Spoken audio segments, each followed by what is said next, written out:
Hello there. Welcome into a Thursday edition of the show. So glad to have you, whether you're listening on Extra Sports 1300 or on our new radio home on 740 KVOR. Of course, you could catch the show on any of those two station streaming platforms, including those station apps, which are sponsored by Diversus Health and Mental Health and Well-Being for all. It will be a veritable cornucopia of sports topics coming your way over the course of the program.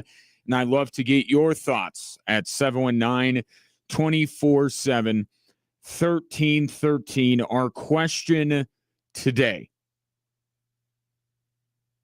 It's Thursday, but it's going to be a Friday question. Predictions for Broncos Bills. I want them. I need them. Give them to me. We'll post the question on our social media platforms as well. You can answer there if by chance you're watching the show rather than just listening to it. So that's coming up. Then got two guests that I want to inform you of. Corey Roldan of KKTV 11 Sports will join me in the next segment. Talk Broncos Bills. Get a prediction out of him. And then in hour two, Matt Sims, host of Sims Complete, along with his father, Phil, has been a regular guest on this show. And excited to have Matt back on the program to lend his insight, not just into Broncos Bills, but also the rest of the divisional round in the National Football League. Big news out of the NFL regarding coaching. So a lot going on. I said it would be a veritable cornucopia of sports topics. But let's start with the Broncos. And if by chance you were hoping for perhaps a lesser version of Josh Allen coming into Mile High on Sunday, you're not going to get that. I feel good. Honestly, I feel better than I have the last few weeks. I know it's a Tuesday for us, but on a Wednesday type mindset. So I feel good. Well, that's slightly disheartening if you're a Denver Broncos fan, that Josh Allen is feeling so good despite the number of supposed maladies that he is suffering from or not suffering from. So it looks like Josh Allen is feeling good going into the game, and that makes Vance Joseph feel not quite as good. It's certain guys in this league that can take over games, and he's one of those guys. But we knew to win the championship here, it was going to go through Patrick and Lamar and Josh, and Joe Burrow. That's the AFC side, unfortunately. That's where we live. So we knew we got to face one of those guys eventually. So watching Pittsburgh and Baltimore last week, I was cheering for Pittsburgh because I knew that Lamar can wreck your dreams, and so can Josh. First of all, take that, Aaron Rodgers. Aaron Rodgers, not a wrecker of dreams like Lamar is. Or Josh Allen in this case. But Vance Joseph is right. At some point, the Broncos were going to have to go through one of these guys. I mean, there are only 7 playoff spots available, and those guys are usually among them. And what makes, Josh Allen in particular a little scarier of a matchup than maybe some of these other guys is that Josh Allen seems to be somewhat impervious to things that the Broncos have going in their favor. What I mean by that, like, you can get to him, but can you bring him down? He's more difficult to bring down than maybe some of those other quarterbacks. Certainly Joe Burrow, you can at least say that. He is not, as opposed to a Drake May, coming into an environment that is foreign to him. The guy has played in multiple postseasons, has gone on the road in multiple postseasons. Going into Mile High, or the thought, I should say, of going into Mile High probably does not rattle Josh Allen one bit. And the idea that the game is even being played at 5,280 feet does not bother Josh Allen, who played at about 2,000 feet higher during his college days. Here's Josh Allen on the best way to deal with altitude. Physically, it's going to challenge you. I think the best thing that we can do, though, is not really talk about it, not really think about it, and not making it a problem. Just going out there and doing our job and getting on the sideline, getting some oxygen if you need it. Doesn't seem too fazed by any of this, does he? And that's not surprising. But there was something that Sean Payton said the other day that, like many things Sean Payton says, either I roll my eyes at it, or it just gets like lodged somewhere in my brain and I don't quite compute it and get what he's getting at. And then all of a sudden it just kind of, the light bulb comes on. He said that Buffalo is coming off of their biggest win in a decade.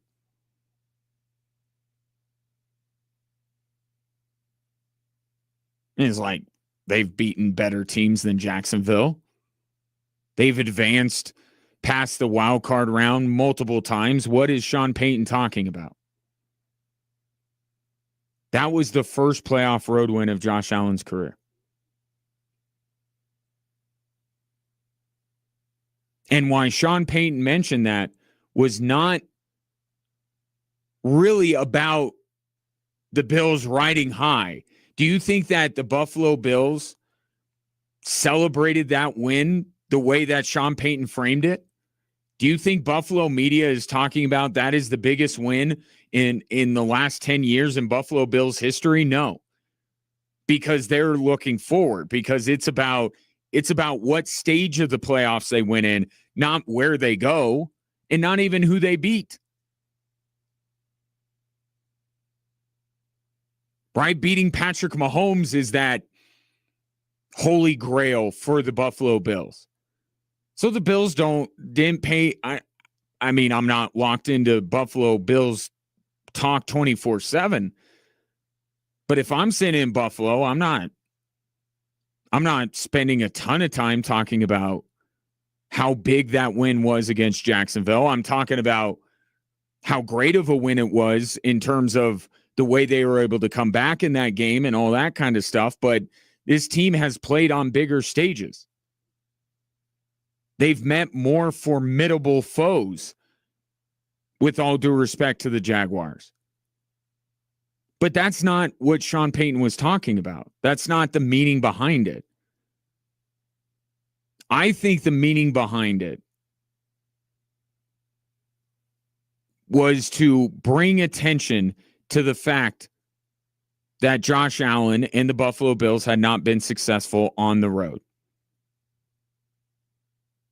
Even though Sean Payton, out of the other side of his mouth, will talk about how it's a myth that home field advantage matters, or whatever he was saying. You know, you guys sift through a lot of, it's like mining for gold. Sean Payton gives you some nuggets, but you guys sift through a lot of other stuff to get to it. Here's the gold nugget in what Sean Payton had to say this week. Josh Allen and the Buffalo Bills had not won a road playoff game until last week. And as good of a team as Jacksonville is, whatever home field advantage Jacksonville has, it's nothing compared to what the Broncos enjoy. Sean Payton will minimize a lot of stuff. He'll say this doesn't matter and this doesn't matter. But in there will be a defiance. There will be a arrogance almost in what Sean Payton says. But he won't be overt with it. Here's the arrogance. The Buffalo Bills haven't won a road game till last week, and even that environment is nothing compared to what they're going to face on Sunday.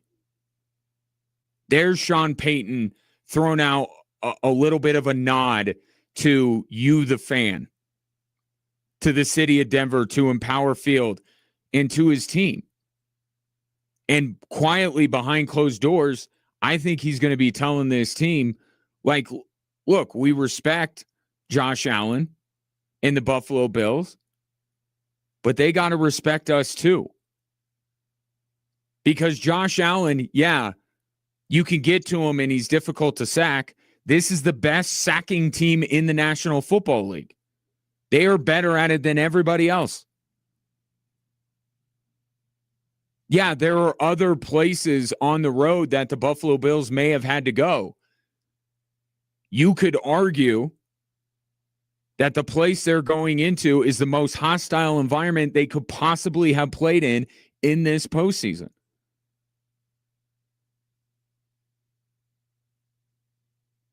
So, yeah, a lot of things that the Broncos do well, Josh Allen can navigate, can negate. But what Sean Payton is getting at, and what I am getting at, here's the hope that you can have as a Broncos fan. In the face of pass rush like Denver,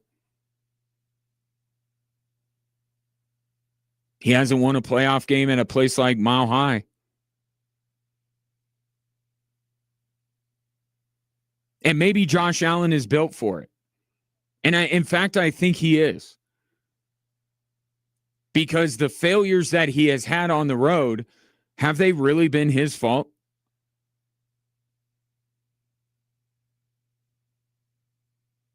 It's the failure of the Buffalo Bills that they haven't gone to a Super Bowl with Josh Allen. Look at the way that their seasons have ended in the postseason. Not Josh Allen. The guy's consistently thrown on his cape and tried to carry the Buffalo Bills through to a Super Bowl. It's been Sean McDermott. It's been the defense. It's been the officiating. Not Josh Allen. So, yeah, Josh Allen is probably built for facing the Broncos pass rush. He's built for playing at altitude. He's built for going into a hostile environment. The question becomes, is everybody else on that Bills roster? Is that head coach? That's the question, and it goes back to what I said the day after the Broncos season ended. The advantage that the Broncos are going to have against every team in these AFC playoffs is Sean Payton. And going against Sean McDermott, it's not a minimal advantage.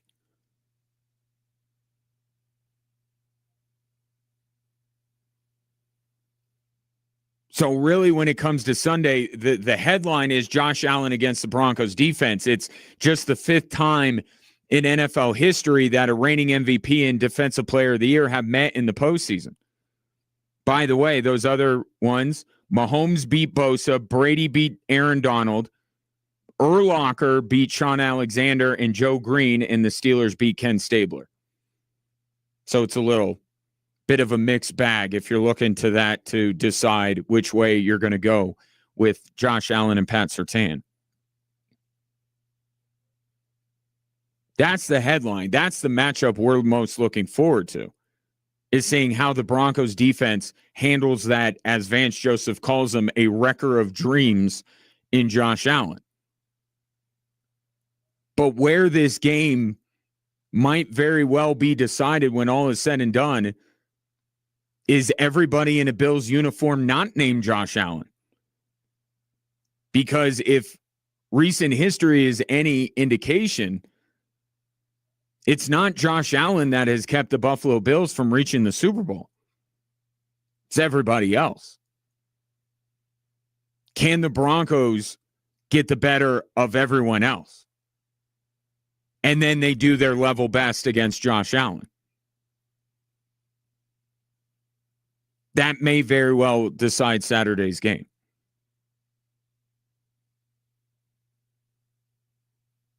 So do you think that the Broncos beat everyone else on the Buffalo Bills and win this game? Give me your prediction, 719-247-1313.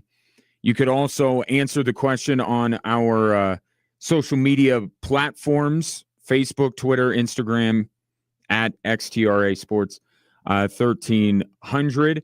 Coming up next, Corey Roldan will be my guest, and we'll get more into this Bills-Broncos matchup. What does he see as the deciding factors one way or another? And then coming up in a little bit, we'll talk John Harbaugh, the first domino in the coaching carousel, domino in a carousel. That quite doesn't compute. John Harbaugh is now taking the Giants job. We'll talk about that coming up as well. You're listening to Drive Time Sports on Extra Sports 1300 and 740 KVOR.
Welcome back, Drive Time Sports. Just a couple of sleeps away from the Broncos hosting the Bills in the divisional round. And for more on this matchup and a different perspective, I welcome onto the program a man who's been embedded with the Broncos all week, getting the skinny on how they feel about this matchup. He is Corey Roldan of KKTV 11. Is that a fair assessment of what you've been doing this weekend?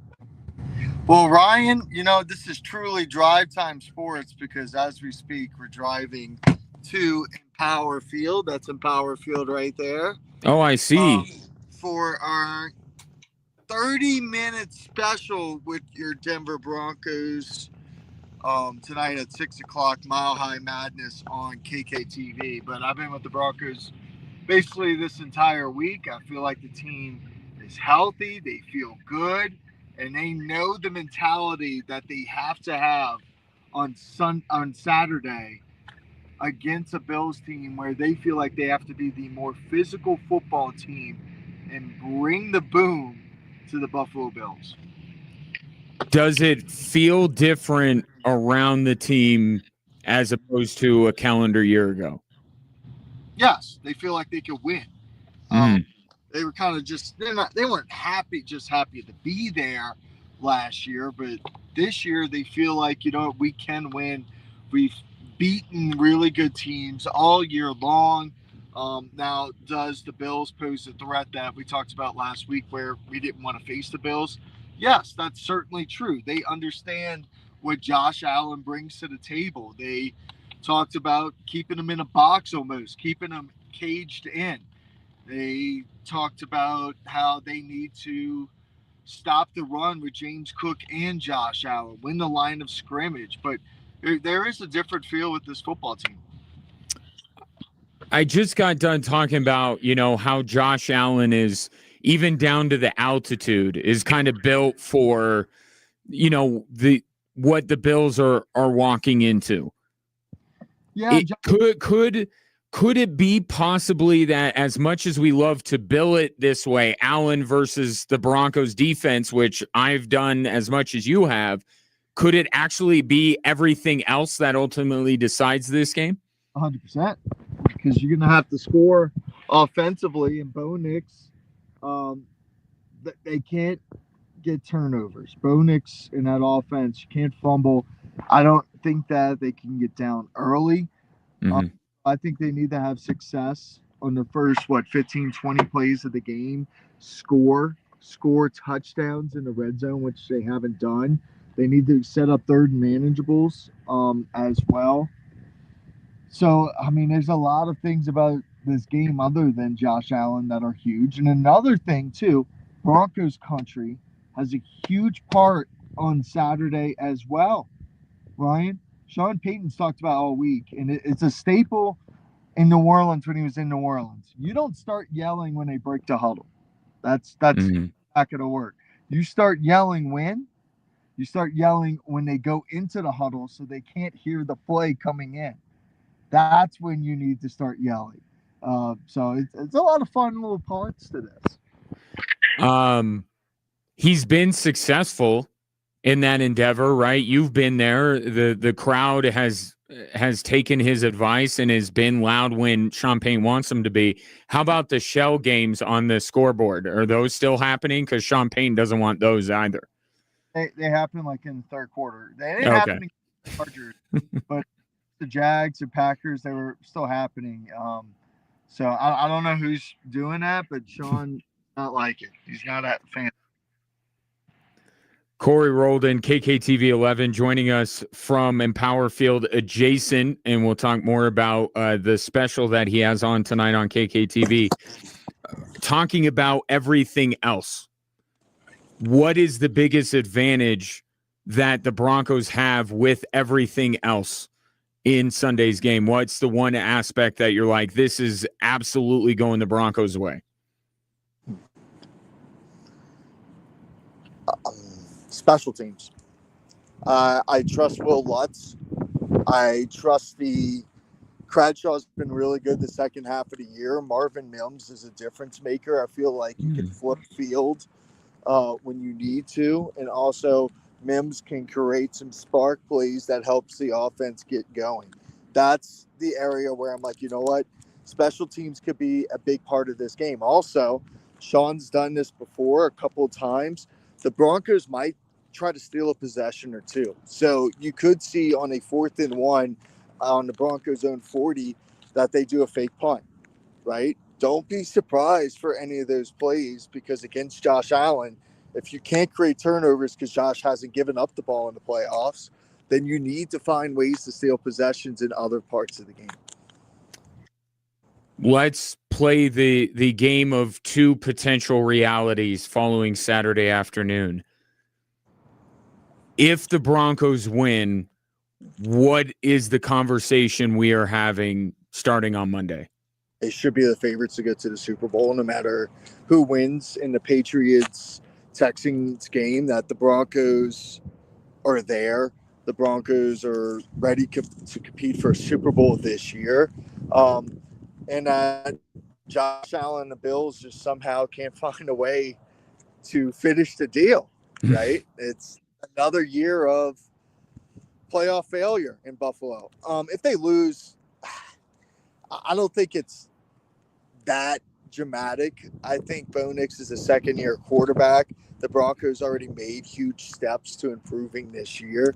So if they lose to Josh Allen and the Bills, they get blown out. That's one thing. If they lose a game, I think, you know what, there's a lot to be proud of with this football team in this year, and you just build off of it.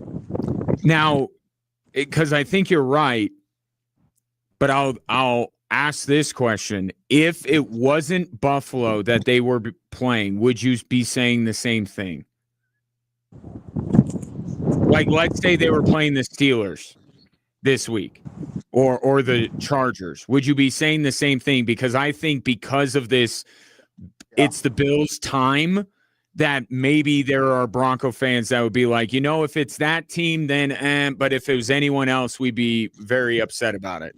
I could totally see that, because the Broncos they would have beaten the Steelers, I feel like. Same with the Texans. The Chargers are a team that they've struggled against, but at home in a divisional round playoff game, you should beat the Chargers. It would be disappointing if they would have lost. So I totally agree with you on the aspect of this is mainly because of Josh Allen and the Bills, and you're not at their level yet, and that's okay, because there's steps you have to take to be in a championship football team, and the Broncos have accelerated those steps the last 2 years dramatically. I thought they accelerated their steps last year, and then this year they accelerated them even more.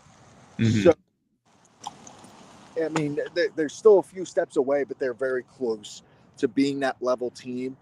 There's just a few little things that aren't there yet. Can I get a prediction out of you, or should we tune in at 6 for that? No. Tune in at 10 a.m. on Saturday for that. We got an hour-long special on. Dude, Ryan, we're busy this week. We got. Well, what are you doing? What are you doing? I thought you were doing something tonight on KKTV.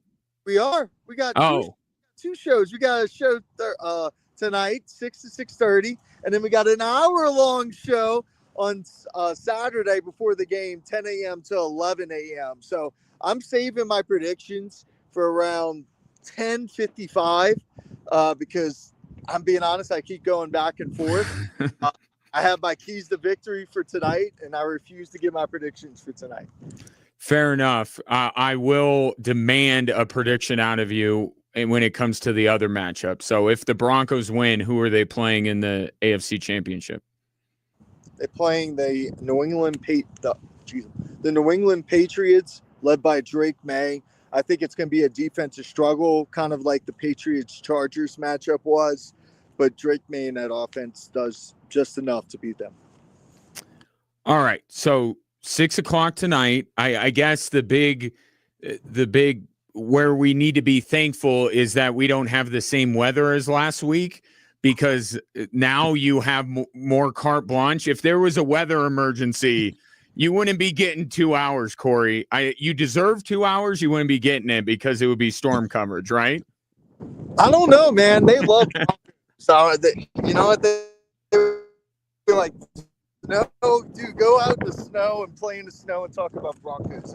There I you think go. they would give 2 hours to, and then 2 hours to Broncos. So, Yeah. hey, dude, here's a question for you. Yeah. Out of this argument with people, I think if it would snow, it would actually help the Broncos. They're like, oh, the Buffalo's so used to the snow. No, it wouldn't. I was like, anything to slow down Josh Allen just a little bit would help the Broncos. Yeah, look, it wouldn't be a massive advantage, but I'm with you. I'm with you. A little bit sloppier track, I think would benefit the Broncos a little bit, but that's where we're at, right, Corey? To your point about how you're going back and forth, man, we're adding up these two columns. Like I think Buffalo has this. Broncos have this, and we're just waiting for that one thing to kind of tip the scales one direction or another. The weather might have done it, but no such luck. I will say the Broncos are completely healthy. Trey Greenlaw's going to play. Besides J.K. Dobbins, the Broncos are completely healthy. They're going to have everyone back. Yeah. It's going to be a good one. So 6:00 tonight, watch Corey from Empower Field where he is right now, and then leading up to the game as well on Sunday. Corey, I'll let you get to it. Appreciate the time, man. Appreciate you, my friend. Yep, we'll see you. That is Corey Roldan, KKTV 11 Sports, joining us here on Drive Time Sports. So 6:00 tonight, 10 a.m. on Sunday, leading up to. Or Saturday, what am I saying? Did I say Sunday? Saturday, leading up to the Bills and Broncos game. Because a preview of the Bills and Broncos on Sunday would be weird. I don't like NFL games on Saturday. 719-247-1313. Your predictions for Saturday. Bills, Broncos. I'll take them. Coming up next on Extra Sports 1300 and 740 KVOR.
Taking your predictions for Saturday's game, Broncos and Bills. Multiple ways for you to get in. You could text into the show at 719-247-1313, or you could call into the show at the same number, which Dave has decided to do. And I appreciate Dave doing that because I love taking phone calls when they come in.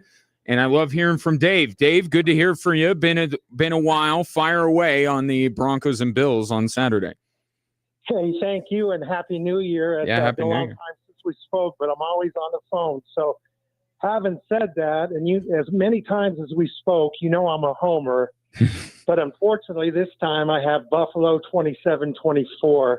Reason being, I think that if we could keep this kid in the pocket, we have a chance. And if there's anybody that could exploit Denver's defense, I think it's Josh. And just a side note from that, I cringe every time I watch him because we could have had him a few years back, but that's a completely different story.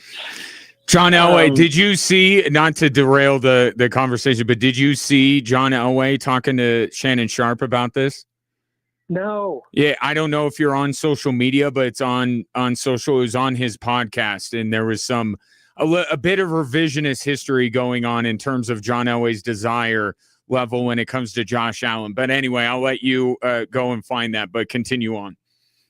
Okay, and I know we can win it, and I think that's the key. And I'm not sure on Allen's injury status, but I think it's going to be an exciting game. On other notes, I know you're getting ready to talk about the Nuggets. Hey, I'm really excited, but that they're performing the way they are without the Joker. But Ryan, pretty soon we're going to have to decide what we're going to do with Mr. Watson. Now, I haven't heard any conversations there. Do you think that as well as he's playing and NBA Player of the Week and all that, do you think they'll have conversations about moving Christian Braun?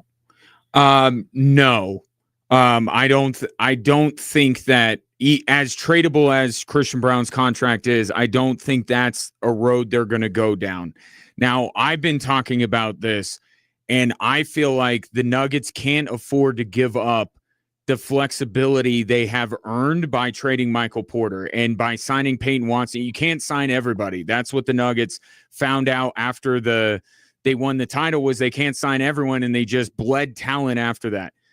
There is right now I'm saying either you got to choose Peyton Watson or Aaron Gordon. Now there's an option C, which is if they can figure out the money, and I'm not a capologist, Cam Johnson's contract is up after next season. So I think the ideal path for the Denver Nuggets for most people would be keep Christian Braun, because once he trusts that ankle and that ankle is healthy, Nuggets fans will fall back in love with Christian Braun.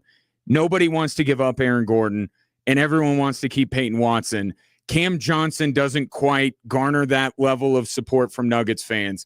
I think there's a way here that it ends up being Cam Johnson of this group that the Nuggets have to let go, and I think many Nuggets fans would be okay with that, wouldn't you? I agree 100% on that. So, hey, my man, when I call you on Monday, I hope I'm eating crow. Enjoy the game, and I will chat with you then. All right, sounds good, Dave. Be well. Call more often. Dave calling in at 719-247-1313.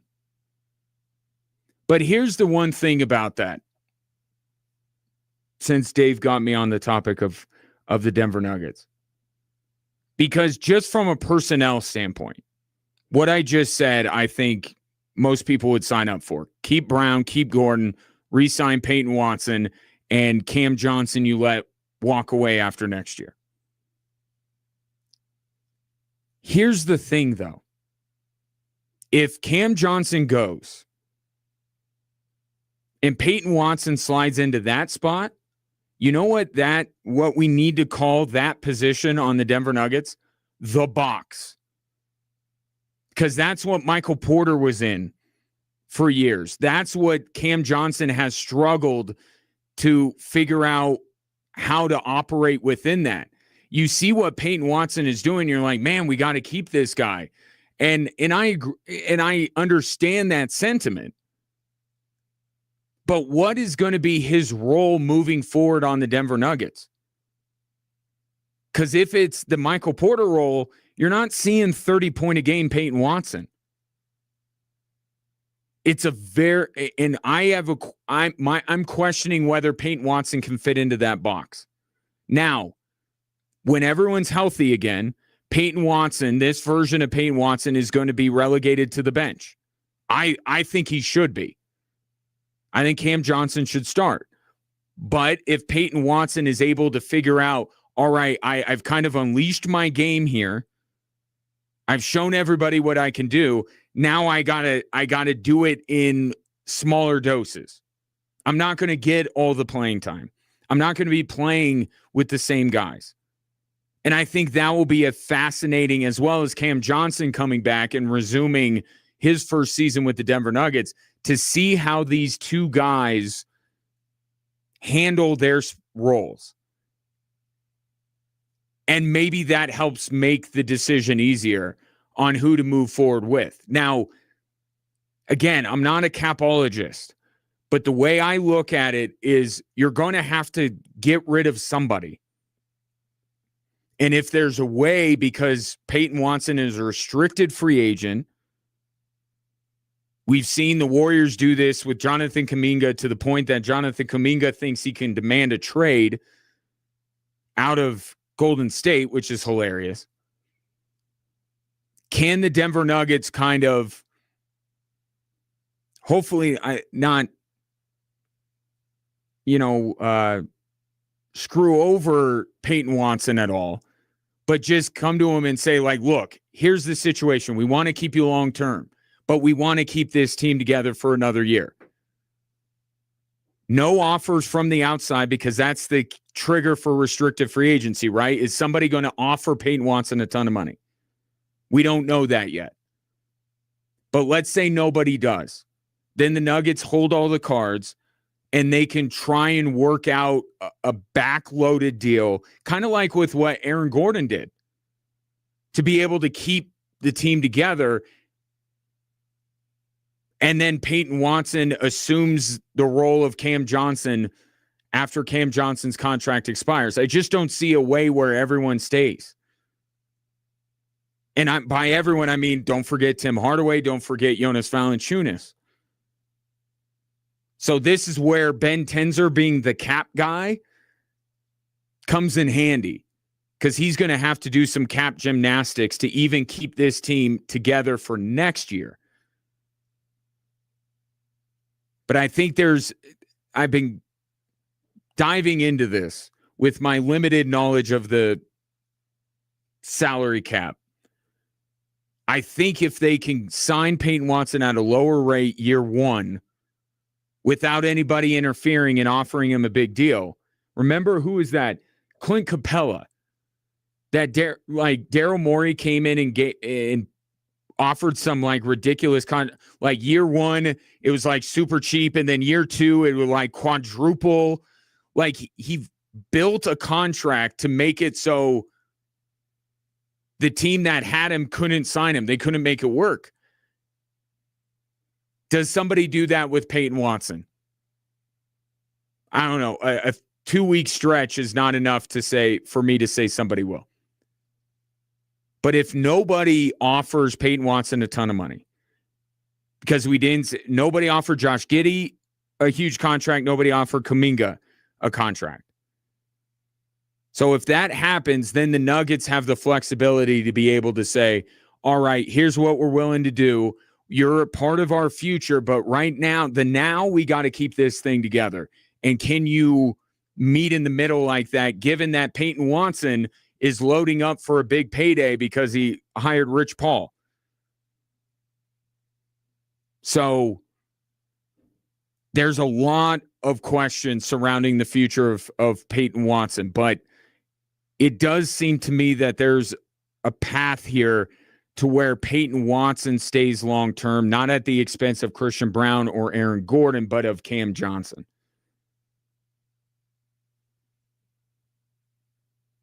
I'll keep you posted on my findings. Let's get back to some of your texts regarding the Broncos game on Saturday. This from the 719.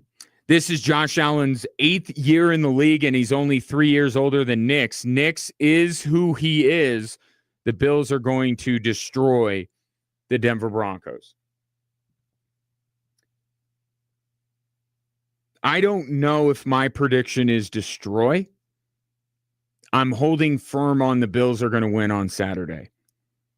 And I started the show by talking about how, as much as we want to bill it Allen versus the Broncos defense, in many ways, it's going to be everything else that I think decides it.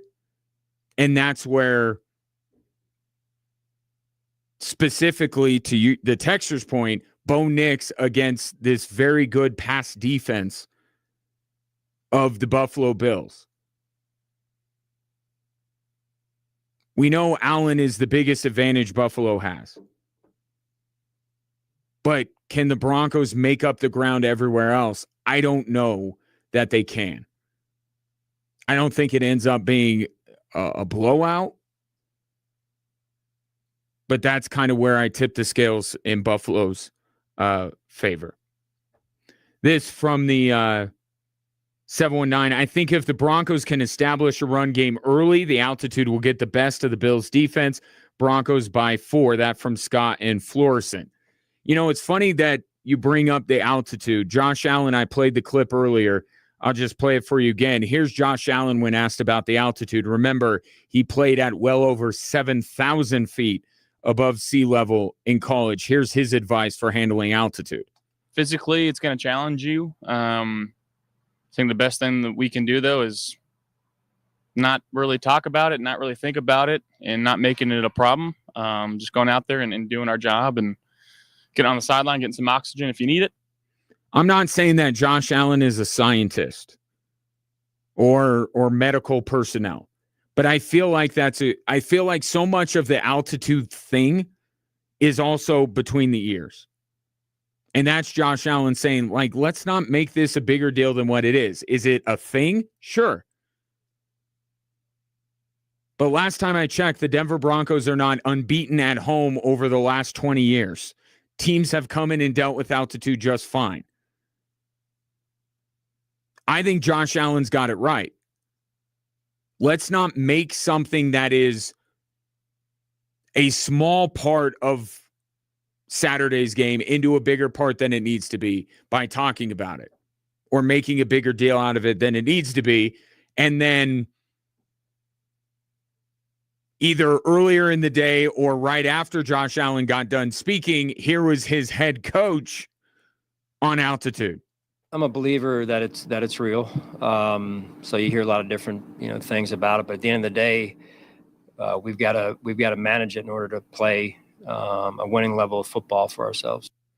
I'm not saying you have to be an altitude denier. I find it funny that Josh Allen's like, let's not talk about it, and then Sean McDermott gave credence to the idea that altitude impacts you.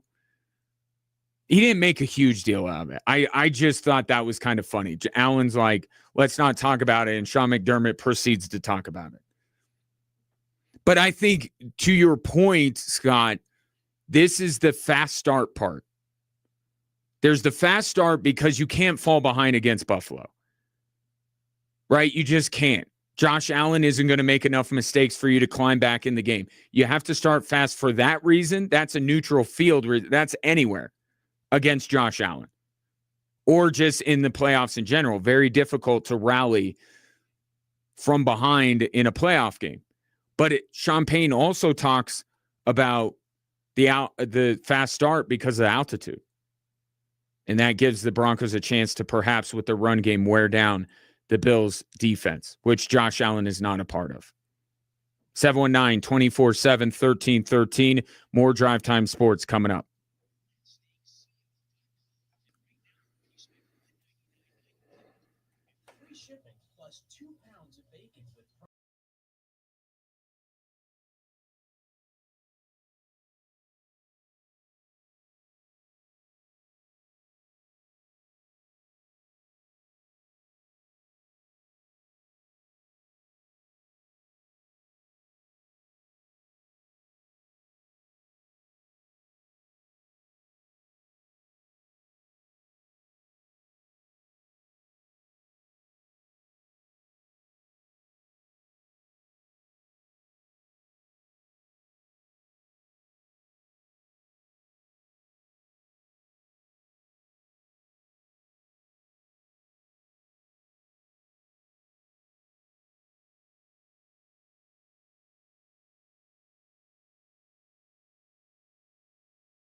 Welcome in hour 2 on this Thursday. Appreciate you tuning into the show, and like to say hi to those of you watching the show on our social media platforms, whether it be at Extra Sports 1300 on Twitter, Instagram, Facebook, or at 740 KVOR on those platforms as well. While you're there, like, subscribe, follow, and most importantly, drop a comment, because this is an interactive experience. Of course, there are other ways to get in touch with the program. We like to provide many avenues so we can hear from you. You could call or text into the show at 719-247-1313. The conversation today, our question of the day, let's just get this out. We've talked so much about this matchup. Let's just get to the predictions, right? I know Friday's tomorrow. I don't care. Predictions today. Who you got, Bills, Broncos, and what ultimately decides the game? And to that end, my feeling is that as much as we want to build this Josh Allen versus Broncos defense, and certainly one cannot run roughshod over the other and their team expect to win, right? Josh Allen can't dominate the Denver Broncos and them expect to win. And the Broncos defense can't dominate Josh Allen and the Bills expect to win. But as long as that is, a tug of war with what I think Josh Allen probably gets the better of it. But if the Broncos can get the better of everything else, that could tip the scales in their favor. I just don't know that they can, and that's why I'm going with the Buffalo Bills. Your thoughts at 719-247-1313. Aaron calling in wants to give his thoughts on the Broncos and Bills. Aaron, what's up, buddy? Hey, how you doing? Great show again. Thanks. I thought I'd chime in. I mean, usually we're talking in the background, but it's a new gig now. It's a brave new world on this radio program, Aaron. But glad to have you a part of it. And I think it's a great thing for Colorado Springs local radio in the afternoon. But anyway, you can't take Josh Allen out of the game, but we need to do what we can to minimize him. And I thought he looked pretty sore last week. I think we challenge him right away to run the ball and get some good whacks on him and properly welcome him to Denver, and let's see if he really is healthy. No, I think that's a great point, Aaron. And thanks for calling. Call more often as you do. I don't have to tell you, you're a regular caller, and I appreciate you for that. It's difficult. And Greg Williams, I think I said Greg Robinson yesterday. Greg Robinson used to coach for both the Broncos and the Kansas City Chiefs. That's why the name was in my head. Greg Williams was the defensive coordinator during Bountygate. Nobody is suggesting that. Okay, but it's a reality of football that part of your goal is to inflict as much punishment as you can. It's just the way the game is played. Right? So no one is suggesting that the Broncos should take any cheap shots at Josh Allen or figure out what part of him is the most hurt and alter the way that they tackle him in order to affect that area. It's just you hit him and you keep hitting him. And to Aaron's point, if you can cover well enough in the secondary and rush him well enough that he has to take off running, that gives you more opportunities to hit him. And you test whether Josh Allen is truly feeling the way he says he's feeling. I feel good. Honestly, I feel better than I have the last few weeks I know it's a Tuesday for us, but on a Wednesday type mindset. So I feel good. Broncos need to change that. Regardless of whether Josh Allen is dealing with injuries or not. Even if he's perfectly healthy, the game plan doesn't change. That's the thing. It's just you want to make sure that you're quick to point out that you're not headhunting here. That's not what anybody is calling for. The guy hit him. Welcome him to Denver, as Aaron pointed out. and see if he holds up. My guess is, or it's more than a guess because I've watched enough Josh Allen football to know, he'll probably be fine on the outside. You won't notice how hurt he is, because this guy is he's a beast. But you have to get to him. You have to hit him. You have to try. 719-247-1313. Ben checking in says, I think the key to this game is for Denver to have long, drawn-out drives, running the ball and getting Bo Nix outside of the pocket and using his legs for the first down. The more they can keep Josh Allen on the sidelines, the greater their odds of winning increases. And I think that's the key to the game. And Ben, could not agree with you more. And I'll just add on top of it what you're saying, because you're right about keeping Josh Allen on the sideline. That's probably the better bet than allowing Josh Allen to be on the field quite a bit and taking your chances that way. But also running the football is a thing that the Buffalo Bills don't like teams to do against them. The biggest weakness of this Bills team is their run defense. So the Broncos would be silly not to exploit it, and it is very much within what they do normally to run the football and to be committed to it. And that's the thing. Sean Payton's got to stay committed to it. And he said this about the way that teams are playing them defensively. He said it himself. You have to be more committed to the run game. And I think it's Sean Payton saying it out loud so he commits it to his head. Because remember, he writes run it on the top of his play sheet and he ignores it. So he's got to do as much as he can to keep it in his mind that he's got to stay committed to the run. Because it exploits the biggest weakness of this Buffalo Bills team. To Ben's point, it keeps Josh Allen off the field. And it keeps Bo Nix from having to throw it, which I don't believe is a recipe for success for the Denver Broncos if Bo Nix is trying to go throw for throw with the reigning MVP. This coming in from the 571. Altitude is between your ears as long as your ears are at 6,000 feet. No one is denying that altitude has an impact. But Josh Allen's point is, and what I'm piggybacking on, is you can make things that are factors into huge factors that don't need to be. Altitude does not, will not, should not decide this game. It can help in a small way decide the game. Again, to Ben's point about running the football, keeping the Bills defense on the field, wearing them out, altitude comes into play there. There's a happy medium for teams coming into altitude between, ignoring it, which you can't do. You can't ignore it or else it's going to hit you like a ton of bricks. But also you don't want to make it everything. Because it doesn't have to be. Teams have gone into Ball Arena and beaten the Avalanche and beaten the Denver Nuggets and gone into Empower Field and beat the Broncos.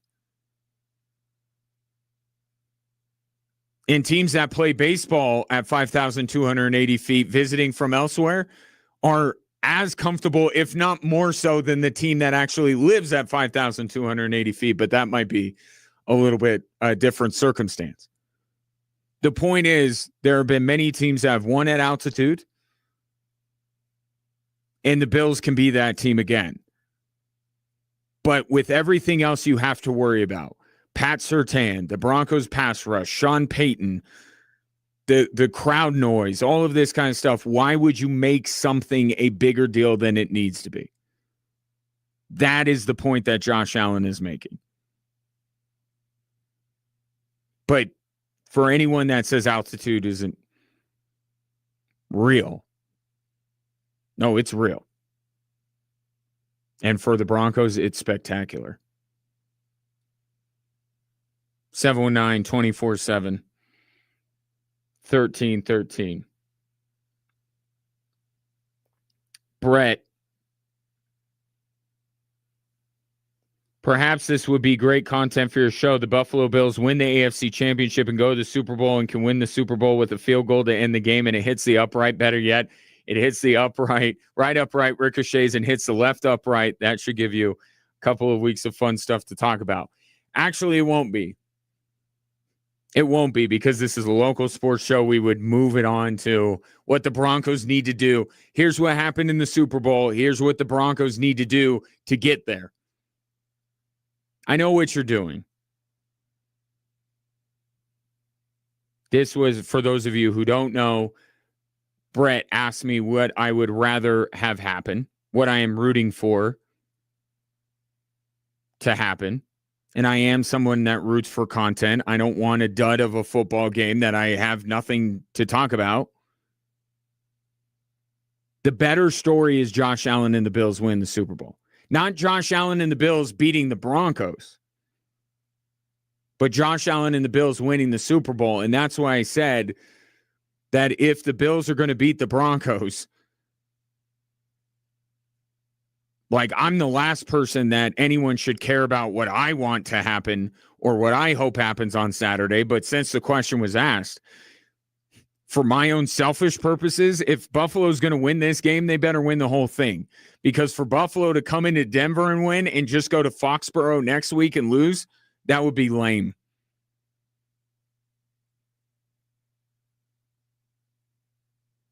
But don't you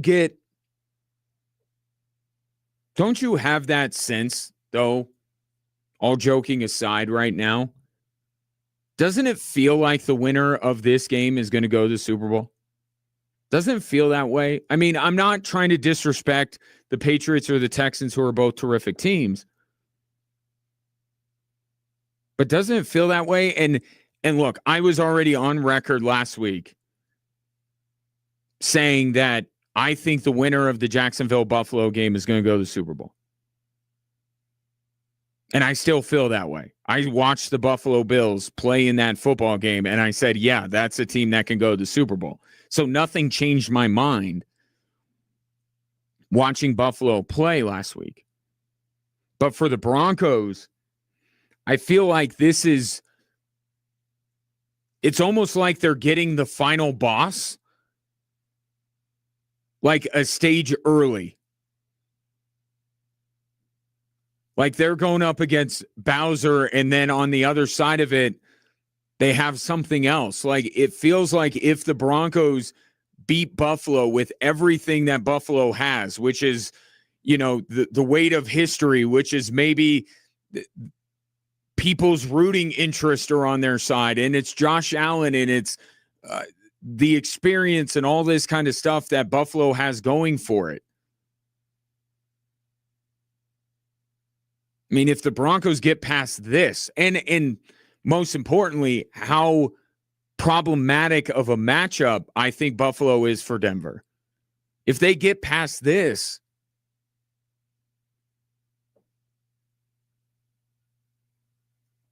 I kind of feel like regardless of who wins in Foxborough on Sunday, I think the Broncos beat them at Mile High next week. And the Patriots one is easy because Drake May, for the first time in his career, would be going on the road.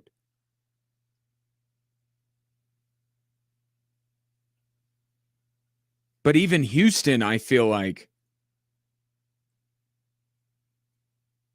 coming into Denver, I feel like I probably take the Broncos, having beaten Buffalo. Take your thoughts on that too. 719-24-7-1313. Do you feel that if, let's just say Denver, because that's what we're more concerned with. If Denver wins this game, do you feel like regardless of who comes out of the other game, the Broncos are going to go to the Super Bowl?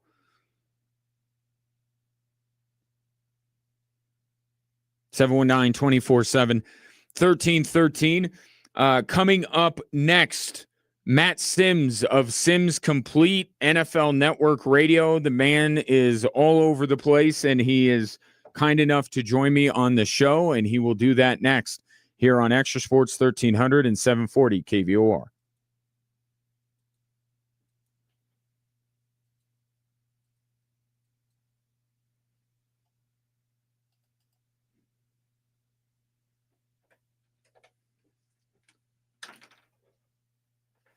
Mark dabbling, and over there at Peterson Road at Palmer Park. Everything else, for the most part, slowing down. It's time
Who you got on Saturday, Broncos or Bills? We are going through it today on Drive Time Sports, 719-24-7, 1313. I also threw in another question that I'd be curious your thoughts. Does it feel like the winner of Saturday's game is going to represent the AFC in the Super Bowl? Bills, because maybe you already feel like the Bills were going to come out of the AFC, but just that they've gone and knocked off the number 1 seed and the number 3 seed, and yeah, they probably have the number 2 seed coming up. And then the Broncos and Ray Dominguez producing today put it another way, like the Bills kind of feel like the boogeyman, right? I said final boss, take your pick on the metaphor, but the idea is this is the matchup that you have to admit deep down you didn't want right away because you know of everything I am speaking of, right? Doesn't mean that you think that the Broncos can't beat the Bills, and nor am I saying that it's impossible. But this feeling of there's so much that comes along with the Buffalo Bills. It's history. It's a reigning MVP. It's the team that so many people say, well, without Mahomes and without this, it's got to be Buffalo, right? Well, if the Broncos knock off that team, then what can be said? So I'm throwing that out there, too, to see what you think. 719-24-7, 1313. This from the 719. Broncos will beat the Patriots. No way they beat Houston. It's interesting. Now, there are a lot of similarities between the Broncos and the Texans. In fact, Josh Allen was asked a series of questions at his availability this week about how similar Denver and Houston's defense are. And it's easy, and I don't think it's completely incorrect. You have a terrific pass rush duo, and then just a great pass rush period. Like you talk about Hunter and Anderson for Houston, and you mostly talk about Cooper and Benito as edge rushers, but then, of course, there's Zach Allen, and the Texans have other guys that can rush the passer, and then you have a shutdown corner in Pat Surtain or Derek Stingley. So there have been similarities there. It has to be the defense, right? I mean, if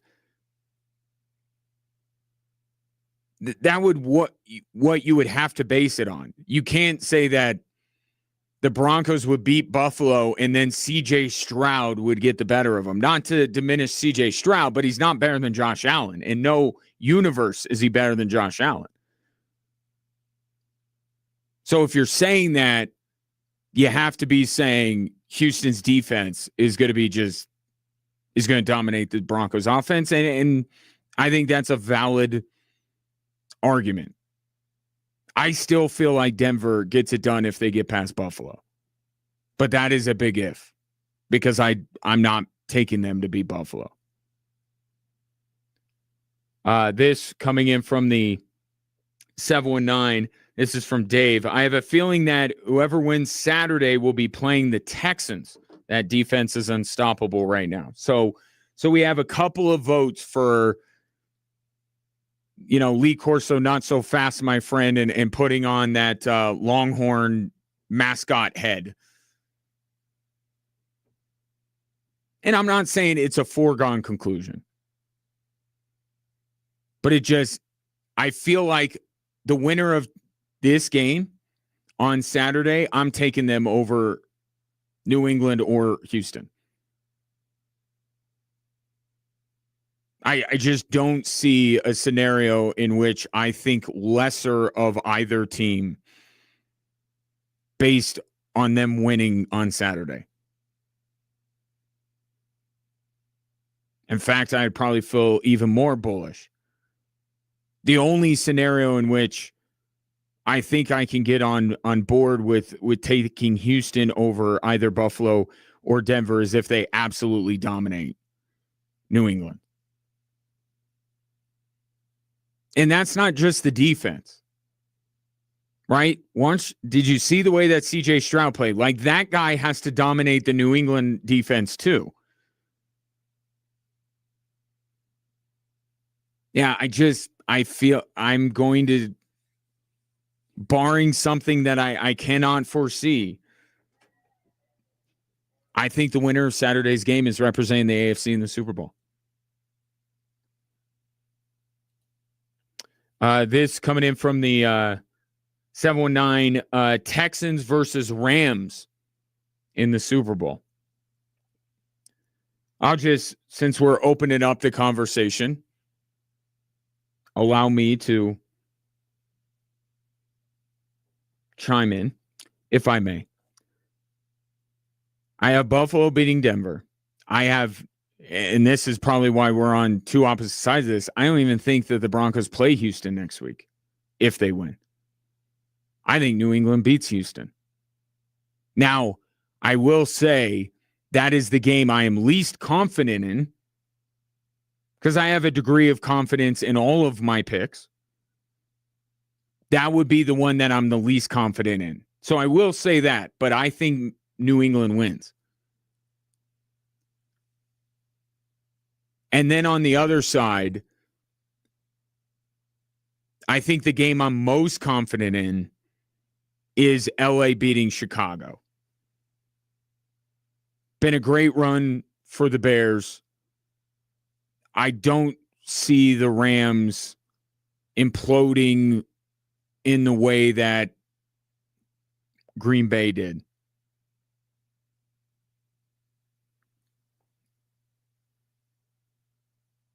I mean, Brandon McManus and the defense, let's be specific here. Jordan Love and the offense kind of did what they were supposed to do. So I'm I'm picking the Rams over the Bears, and I'm the most confident in that pick.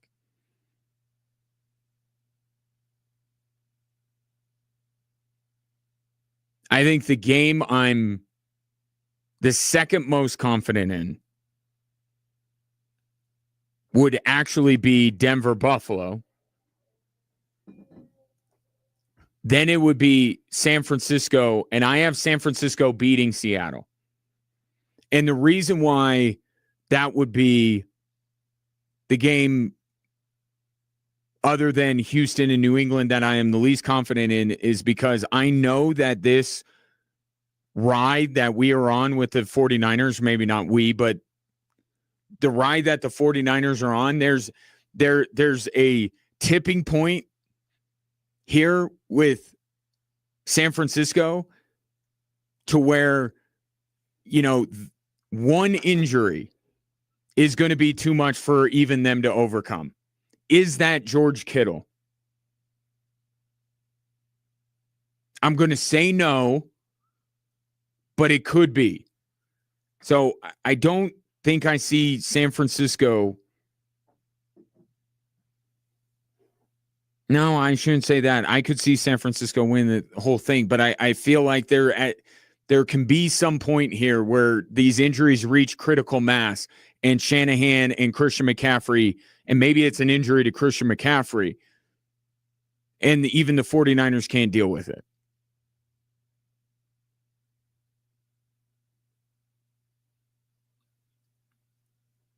But yeah, I got Buffalo over Denver, New England over Houston, San Francisco over Seattle, and LA over Chicago. Also, and you know me, I don't like to be negative, but if I were to be negative for just a moment, Sam Darnold. That's also part of why I'm picking the 49ers. As good as he was last year in the regular season for Minnesota, look at him in the playoffs. So that aspect of Sam Darnold has not completely gone away from him. He's clearly much better than the quarterback that he was in New York. We could say that, and credit to him, but Purdy, Shanahan, Christian McCaffrey, Saleh,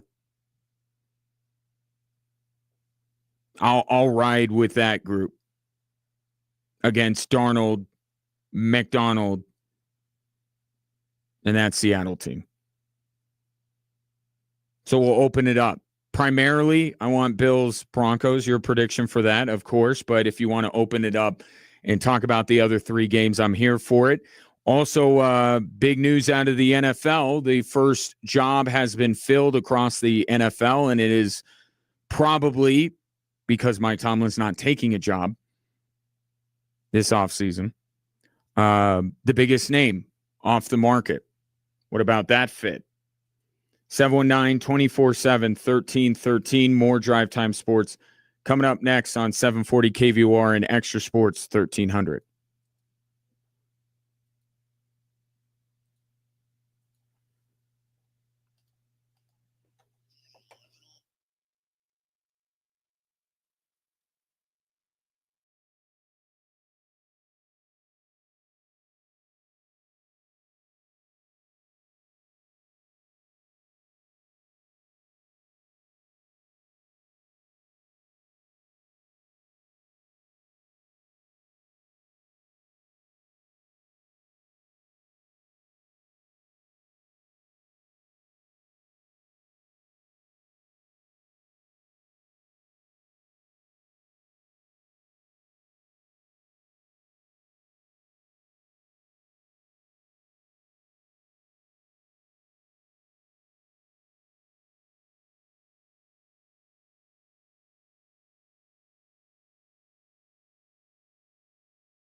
Prediction day here on Drive Time Sports. Who you got, Broncos or Bills? And if you want to chime in on the rest of the divisional round, please, by all means, 719-247-1313. Mr. Ed wants to chime in here. I'm assuming Broncos Bills, Ed, is the primary topic of conversation. Pleasure to have you again. Yeah, Ryan. Yeah, Bills, Broncos. I hate to say, you're going with the Bills, but I just think, when you have two teams that are like evenly matched, which I think this game is, I always think back to, because I'm an old fart, I'm 60 plus. And Bobby Bowden always said, the great Florida State team, he said, when you get two teams that are so evenly matched, generally what it comes down to is special teams or a turnover. And he goes, there'll be a field goal made or somebody's going to fumble, but he goes, it's usually special teams.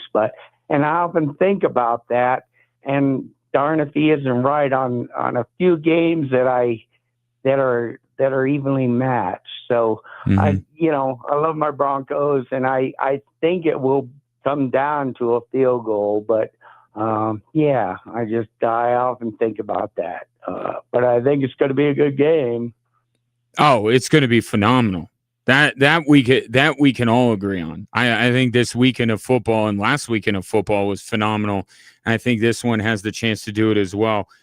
Thank you, Mr. Ed. Call more often. Love to hear from you at 719-247-1313. And what he brings up about Bobby Bowden, like that's the way that Sean Payton thinks. Right? Sean Payton has that mindset too. Right? He always talks about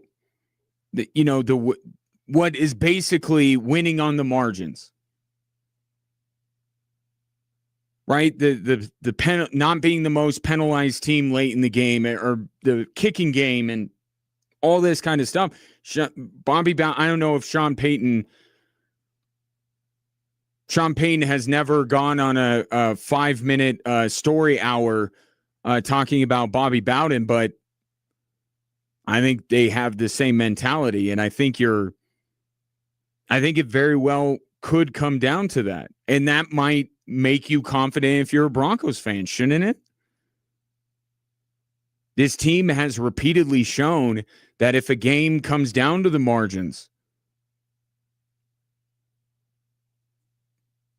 they can win.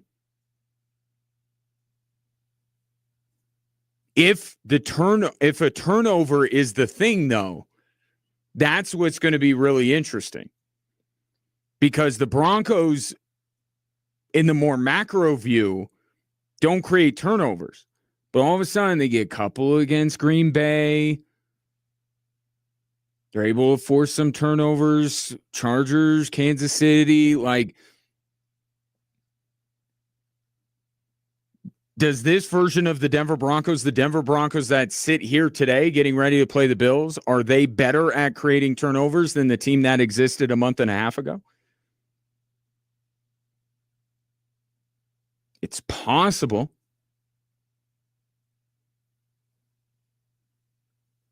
But if you're banking on the Denver Broncos creating a turnover when they absolutely have to, or just asking the question, which team do you think will turn the ball over at the most crucial time? Which team was that? Which quarterback is that?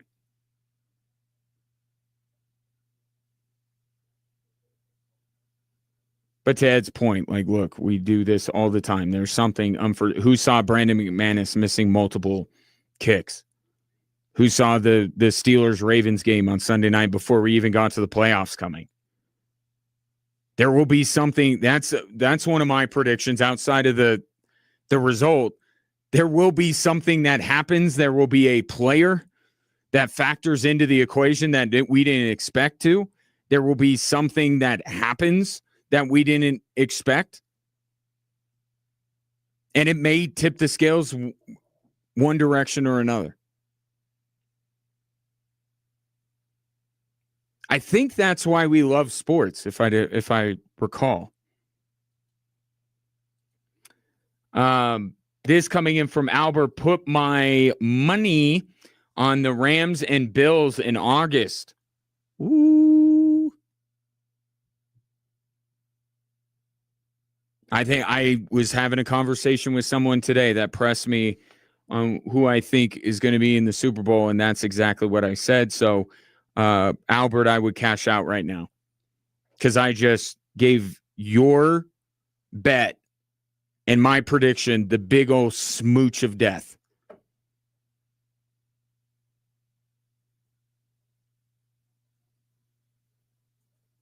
I think that was a good call by you. Regardless, I mean, we're sitting here with 8 teams left, and you have 2 of the teams. Since everyone's favorite aspect of this program is when I dog on myself, if you recall, I had the Kansas City Chiefs and Green Bay Packers in the Super Bowl, so if only I had a crystal ball, right? Which breaks my streak of I usually get one team right. And of course, that's been usually the Chiefs, but not anymore, or not this year anyway. This coming in from the 719 on the Broncos-Bills game. Before we even get into the game, Ryan, we've already made them one-dimensional. They have 3 receivers that are coming into the game. That's it. I think people are going to be really surprised at how the Broncos come out in this playoff. Every time the Broncos have had a number 1 seed in their history, they've gone to the Super Bowl 6 out of 8 times. The way you worded that was a little Brian Fantana-y. You said every time the Broncos have the 1 seed, they make the Super Bowl 6 out of 8 times. 70% of the time, it works every time. That is part of the equation here for Sunday, and it's a big conversation up in Buffalo. They're just, Josh Allen, you can't kill the guy. I mean, he just get, I hit my hand on somebody's helmet. Oh, it's probably broken in 8 places. That's okay. I'll just gain 7 yards on a QB sneak. Like, no big deal. Like, Josh Allen can suffer 3, 4, 5 injuries and still keep going. Meanwhile, half of the Bills wide receiver core is hurt. Like, just now, just simultaneously, like, gone. Gabe Davis but here's the thing. Still have the 2 tight ends. Still have Khalil Shakir. If we're looking for an X factor in this game, and I'll actually say on both sides, because I think both teams have a player in this vein. Khalil Shakir, but also Marvin Mims. How about this being kind of a Marvin Mims game? You heard Corey Roldan join me in hour number 1 talking about special teams.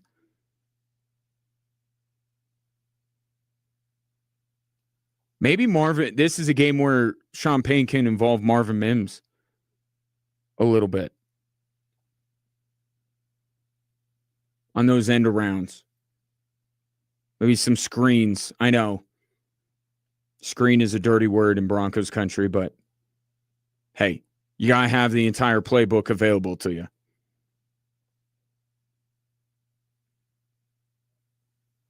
So you're right. Like, Josh Allen has fewer options than he did even a week ago, but Josh Allen for the last 2 years has had fewer options than he has for most of his time in Buffalo and still has made do being an MVP. And beating Baltimore and getting a playoff spot this year and beating Jacksonville. So it's part of it for sure. But I don't think it makes Buffalo one-dimensional. And even if it makes Buffalo one-dimensional, that one dimension is a problem for the Denver Broncos. The run game of Buffalo is a problem for Denver. Now, if they can key on it, that helps. I don't think that we could throw it in the mix here, but Josh Allen has made do with a dearth of playmakers around him in the passing game for a couple years now. And they still have some. This from the 719. I'm going to call it right now, Ryan. Everybody listen. We're going to sack him, being Josh Allen, 6 times, or maybe he did not specify. This could be the Bills sacking Bo Nix 6 times. I'm not sure. I think it's Broncos. I'm kidding. I'm going to call it right now, Ryan. We're going to sack him 6 times. He's going to throw 2 interceptions and fumble. One of the interceptions might be a pick 6. Wouldn't that be something? And wouldn't that be a sign of how much the Broncos have improved from the beginning? How much better they even are than they have been for much of the season if they turn over Josh Allen multiple times? Then I really, you guys are trying to talk me off of my my opinion that the winner of Saturday's game is going to represent the AFC in the Super Bowl. If the Broncos turn over Josh Allen 3 times, including a pick 6, how could you not feel like the Denver Broncos can do something similar to CJ Stroud and get to a Super Bowl?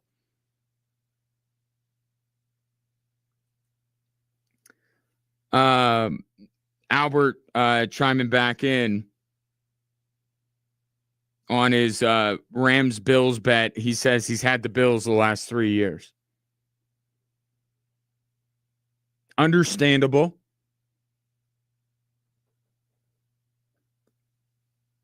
It's almost like if we could 100% predict sports, it wouldn't be not nearly as much fun. And also my favorite city in America, maybe outside of this one, Las Vegas, wouldn't exist. And I don't want to think of a world like that. I like Las Vegas, and in a weird way, I like sometimes not being 100% right all the time. Keeps it interesting.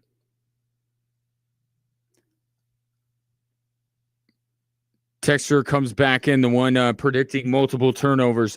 Watch, Benito, Zach Allen, and company are licking their chops to get after it. Trust me, Vance will dial up psycho blitzes. Oh, I have no doubt that the Broncos are going to be able to get to Josh Allen. What happens then is what is fascinating. What will be fascinating to find out. I have no doubt that the Denver Broncos will be able to get to Josh Allen on a regular basis even. But even Sean Payton talked about this yesterday. I think I played this audio.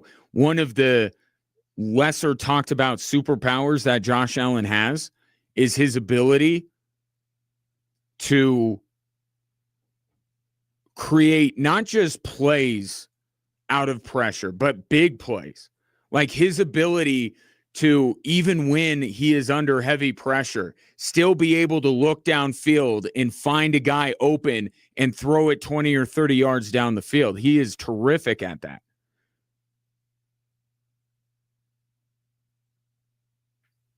So getting to Josh Allen, one thing, making that be the end of a play and a win for the Denver Broncos, that's going to be that's the thing. And that's what we're all going to tune in to find out on Saturday. One more text in, and then we'll take a break. This from the 719. What makes that texter think they'll have 2 interceptions against the MVP? This defense doesn't create turnovers. Well, that and the fact that Josh Allen in 14 playoff games now has thrown 4 picks.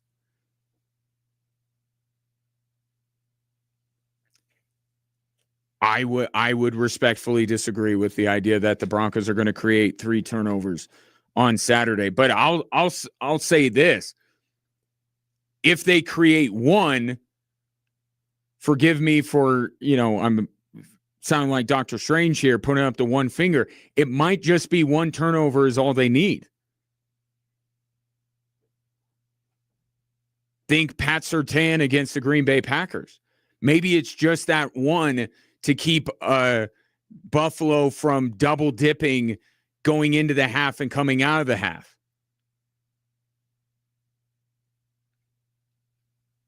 Maybe it's 1 to get the ball back to the offense to be able to drive down the field and win the game. Like, it may only take 1 if it is well timed. And that's something that, even though the Broncos overall have struggled to create turnovers, they have had a knack. And number 2 on the Denver Broncos defense has had quite the knack of making not just picks, but game-changing interceptions. I mean, he is the defensive player of the year overall. It may not take 3. 3 would probably do it, though. If they turn Josh Allen over 3 times, I will sit here and guarantee you that the Denver Broncos win that game. 719-247-1313. I'll let, I got 40 seconds. One more response, then we'll call it, be done, get to what's driving the show. Ryan, I think your audience fails to realize what happens when a defense can pin its ears back and they know all you can do is run the ball. They're going to cage rush. They're going to force Josh Allen to make plays out of the pocket. Watch. Yeah, but Josh Allen's good out of the pocket. Like, I get everything you're saying. You're not – the 3 turnovers thing is a bit much, like even you have to admit. Everything else you're saying, I'm with you. It makes sense. But Josh Allen is comfortable in those situations. Josh Allen can make plays. We'll see you on Saturday. Drive Time Sports continues next.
Hello there. Welcome into hour 3 on this Thursday. It is my pleasure to have you, whether you're listening on Extra Sports 1300 or our new radio home 740 KVOR. Of course, if you stream those radio stations either through their website or their apps, which are sponsored by Diversus Health, Mental Health and Well-Being for All, you can also listen to the show there. In fact, I usually listen to those two stations via the app. And if you want to take your participation to the next level, up to you. We'd love to have you. Got a few phone calls today, a lot of texts, more texts that I will get to over the course of the hour. 719-247-1313. That number works to call or to text. And perhaps you have a thought or two on these, which are the 3 stories that are driving the show.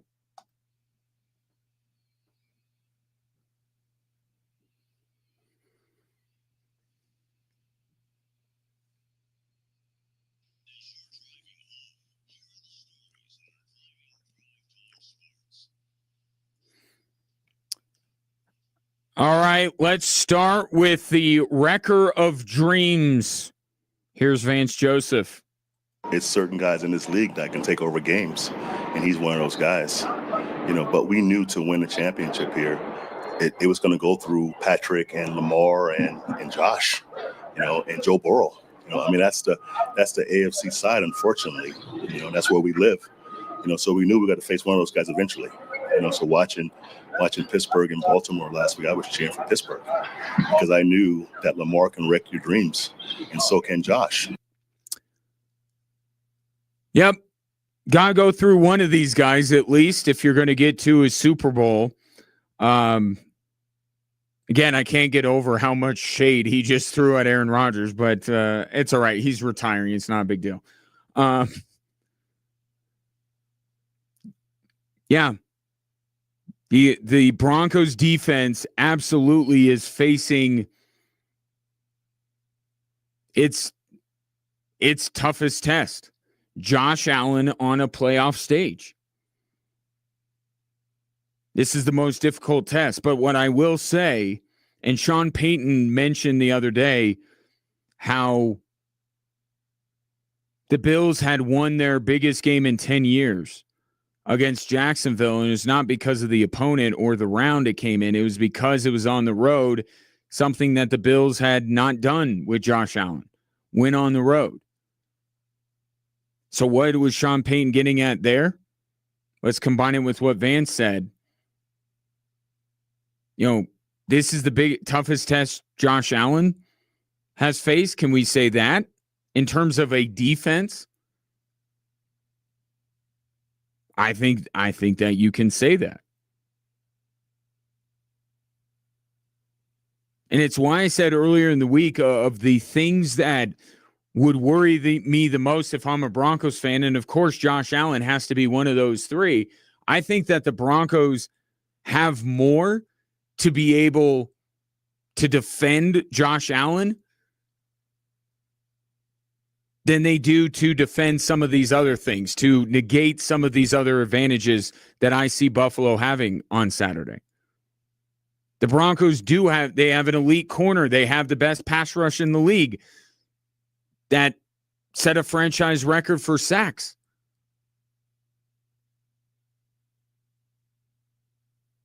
They have a lot. I don't know if it's everything they need to stop Josh Allen, because they may need to do the thing that Shannon Sharp did all those years ago and call up the National Guard. But, man, I can't think of a defense that Josh Allen has gone up against on the road, no less, with as much as the Denver Broncos.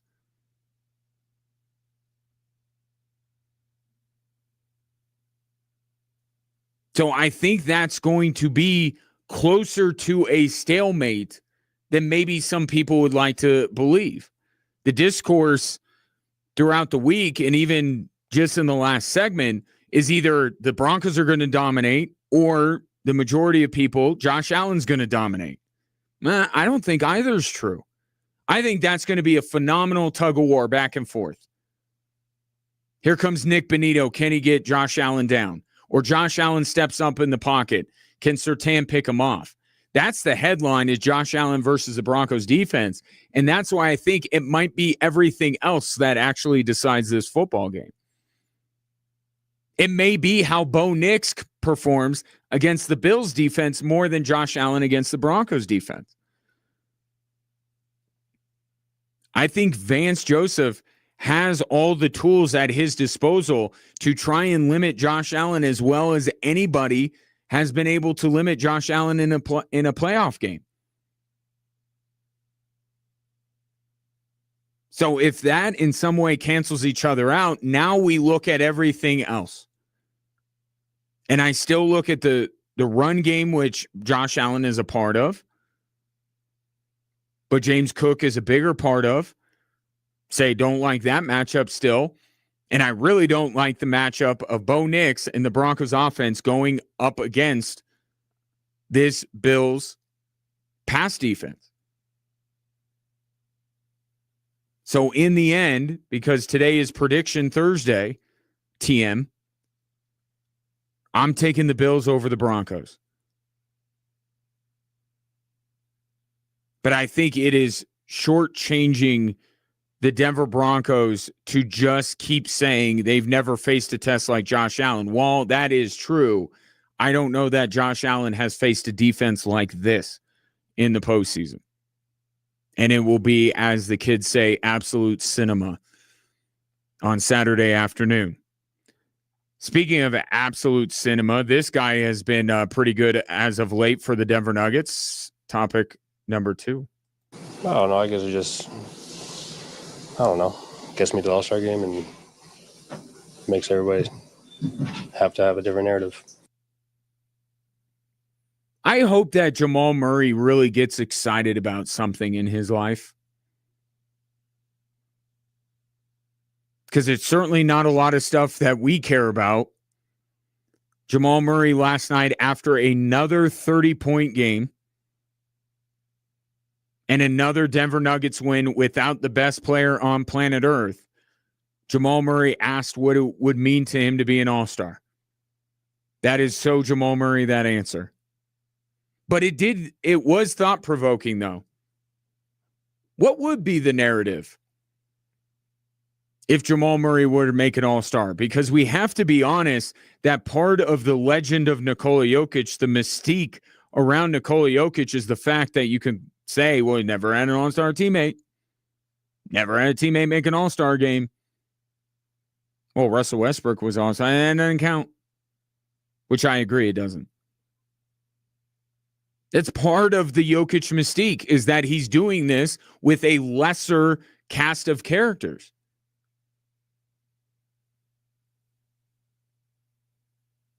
So what's the narrative going to be? One, that Jamal Murray is an all-star, and I think that's what Jamal's getting at. You can't say I'm not an all-star if I'm going to become an all-star. Find a different narrative. But I also think it's the idea that now Nikola Jokic isn't doing this by himself. And that has to be one of the big takeaways of this stretch without him. When he comes back, yes, he's still the most important guy by a mile. And they're not advancing in the playoffs without Nikola Jokic playing like the best player in the world. But he's not doing it alone. And it's not even just that it's him and Jamal Murray. It's him and Jamal Murray at a higher level. A higher form of Jamal Murray, if you will. And then you throw in the depth because, again, they come through last night and get another win. Tim Hardaway, Peyton Watson, the whole group there. When Jokic comes back and Jamal Murray makes an all-star team, because it will be one of the dumbest things to happen in the NBA in a long time, and the list is long of potential dumbest things that have happened in the NBA. Jamal Murray not making an all-star game would be one of them. It's silly. There is no argument against him. And I haven't been somebody banging the drum to say Jamal Murray should be an all-star every year. I think Aaron Gordon's flirted with all-star status, but I don't think I've mentioned one Nugget outside Nikola Jokic that I thought should be an all-star. Jamal Murray is playing at an all-star level. So what's the narrative when he makes this all-star game and Nikola Jokic comes back? The narrative is Nikola Jokic is not doing it by himself, and shouldn't that be a sobering thought across the NBA? How long has the conversation around beating the Denver Nuggets be, well, Jokic is going to do his thing, but we could stop everybody else. Can you? With this iteration of the Denver Nuggets, with this iteration of Jamal Murray? And I think you're seeing it. If you notice around the NBA mediascape, there are more and more people chiming in saying, I'm not so sure that, with all due respect to OKC, Denver's not the best team in the West fully healthy, which, of course, by extension means they're the best team in basketball.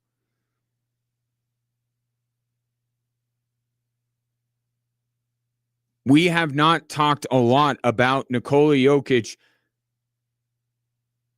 not having to do it by himself. He had to do it by himself while Jamal Murray was hurt for basically 2 years.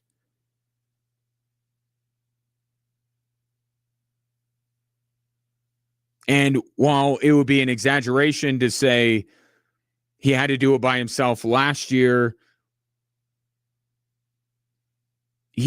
there's more. The Nuggets have more to help him out than they ever have before. Ever. We can debate the depth of this team and whether it's better than the bubble team. This is the best version of the Denver Nuggets. Top to bottom, maybe ever.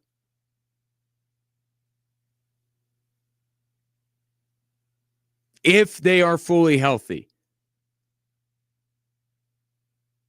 We've never seen Jamal Murray play at this level. We know what Nikola Jokic is, what Aaron Gordon means to this team, the way that Peyton Watson is playing, and the addition of Tim Hardaway and Jonas Valanciunas.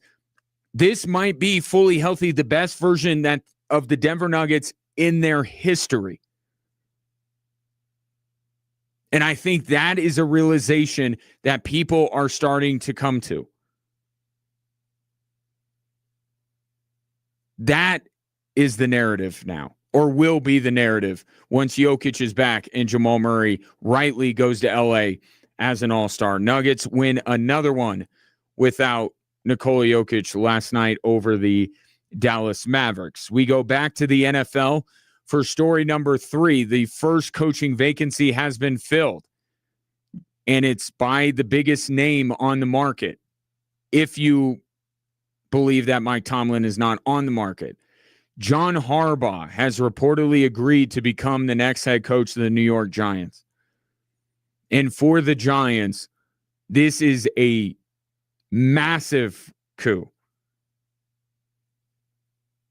Anybody that got John Harbaugh, it would be that. Because you look at the teams that have coaching vacancies, other than the one that now John Harbaugh just left in Baltimore. And now with, obviously, Pittsburgh, but we know why Harbaugh wasn't never going there. But for Cleveland, for Arizona, for New York, for any of these teams to be able to land John Harbaugh, the biggest fish, it's massive for a team that looks promising.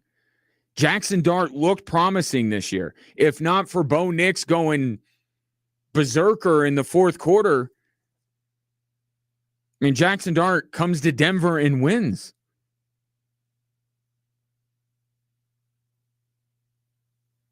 And I talked about this the other day when we were discussing Tomlin. Like, you have a situation right now in the NFC East, and this is perhaps why John Harbaugh has taken the Giants job. You have 3 other organizations that this year took a step back.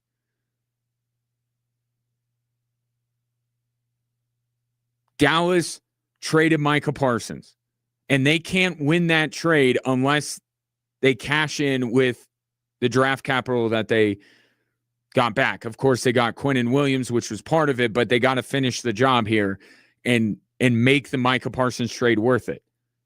You have Philadelphia now that is going to have to go out and find an offensive coordinator, or else they're not going to be any better next year. Washington took a massive step back, and they after 1 year of everything going right, they're now Cliff Kingsbury's given his walking papers. There is an opportunity here in the very short term. If John Harbaugh can get this team pointed in the right direction, we always talk about the worst to first teams. How could you not back the Giants to be kind of that team? One of the ones to go from a losing team to become a winning team and maybe win the division. I think that's the opportunity that is in front of the Giants next year. And then who knows? I mean, yeah, Washington's going to get back Jaden Daniels, but clearly you see that they have a lot more holes on that roster. Jaden Daniels was covering a lot up 2 years ago. There's no guarantee Philadelphia gets offensive coordinator right because they're batting less than 500 right now with picking these guys. They failed after they tried to replace Kellen Moore. And in Dallas, I mean, they've been trying to figure it out for going on 3 decades.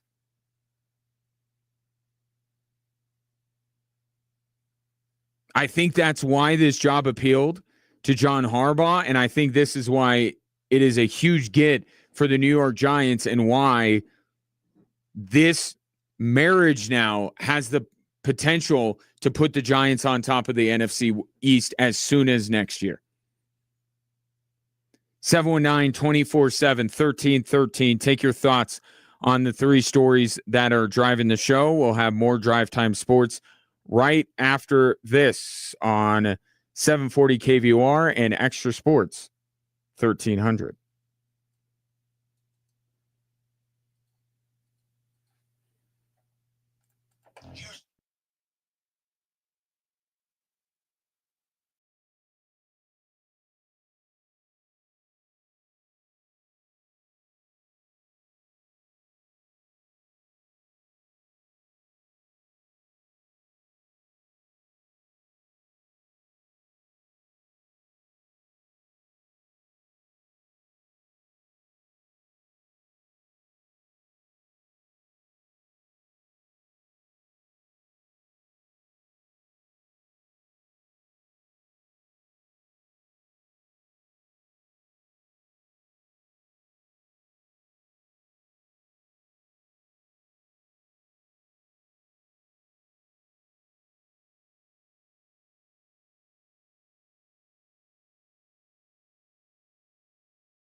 Last call to get your votes in for our Athlete of the Week, sponsored by Blackjack Pizza and Salads. Jordan Rollins of Colorado Springs Christian, Dayton Albrecht of Fountain Fort Carson, Wyatt Kirch of Rampart, and Peggy Dean of Sand Creek are your nominees, all equally deserving, but you decide who the Athlete of the Week will be. Go to extrasports1300.com or kvr.com and vote. And we'll announce the winner on a variety of platforms tomorrow. It's our Extra Sports and KVR Athlete of the Week, sponsored by Blackjack Pizza and Salads. And over the last almost 2 weeks, you've noticed that we are doing things a little bit differently around here. Brave New World with this radio program. And that also another part of that is that Ray Dominguez is producing this show and will, like he's going to right now, in 3, 2, and 1. Hi, Ray. Hi. He will contribute to the show by reading your text. Okay. Go ahead. What do we got? See if I do this right. This one here is from the 719. Yeah, that's the way you do it. Good job. Right? Good start. Yeah. David Adelman, Coach of the Year, coaching a second string to a 12-5 record without the Joker in the starters. Wow. So what are we up to now? We're up to Jamal Murray All-Star. Yep. Although David Adelman said All-NBA the other day. Jamal Murray All-Star. Jokic MVP forever. Every year the Nuggets fans are. Tim Hardaway Jr., 6th Man of the Year. Mm-hmm. Peyton Watson, Most Improved Player. And David Adelman, Coach of the Year. Yeah. I believe that would be a first in NBA history if a team won all of those. Like, give me an argument for anyone else. For Coach of the Year? Coach of the Year. Who? What about JB Bickerstaff in Detroit? Okay, that's a good one. That's a good one, yeah. But look, I would look at it a different way and say which of those do truly the Denver Nuggets deserve. Obviously, Jamal Murray deserves to be an All-Star. That's not a postseason award. I don't think Jamal Murray is an All-NBA performer this year. Let's get him to the All-Star game and then go from there. Jokic will not be the MVP this year. Mm-hmm.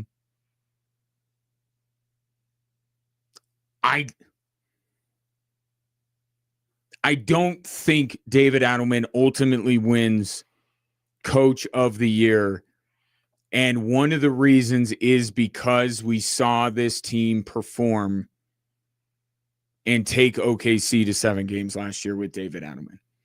And so I think in a big part of Coach of the Year, right, is a team that underperformed and you make them overperform or something like that. But what David Adelman has done doesn't have to be recognized as a Coach of the Year because it's not going to go on long enough. Yeah. And I think everybody's happy about that Jokic will be back at the end of the month. But I said this when Jokic got hurt. We will find out how good of a coach David Adelman is. Right. Because we know they responded, but is it because Michael Malone and all of that junk with Calvin Booth is gone? Or is this really David Adelman? And now we're seeing David Adelman has to patch this lineup together on a nightly basis. So, yeah, I don't agree with the words. I don't think David Adelman will be the Coach of the Year. But what he has done with Nikola Jokic out from a coaching perspective is Coach of the Year quality. So I agree with the sentiment I would say of the texter. Right now he's top 3 for sure. I would say he's in the conversation. And you know what's funny? Michael Malone never Coach of the Year. Yeah. Nor Jared Bednar never won either for the Avs. He's the other one. Some about Colorado and these coaches can never win Coach of the Year. Is it hard to get Coach of the Year when you have the best player in the world on your team? Yeah, it is difficult. And that's generally not, although we've seen coaches of the year with MVPs on their team. So maybe not.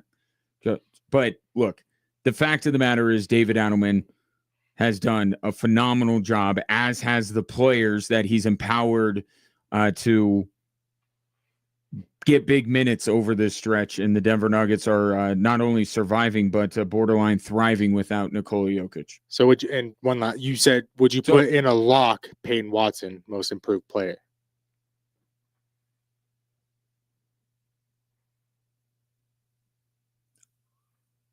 I can't think of another person I would pick.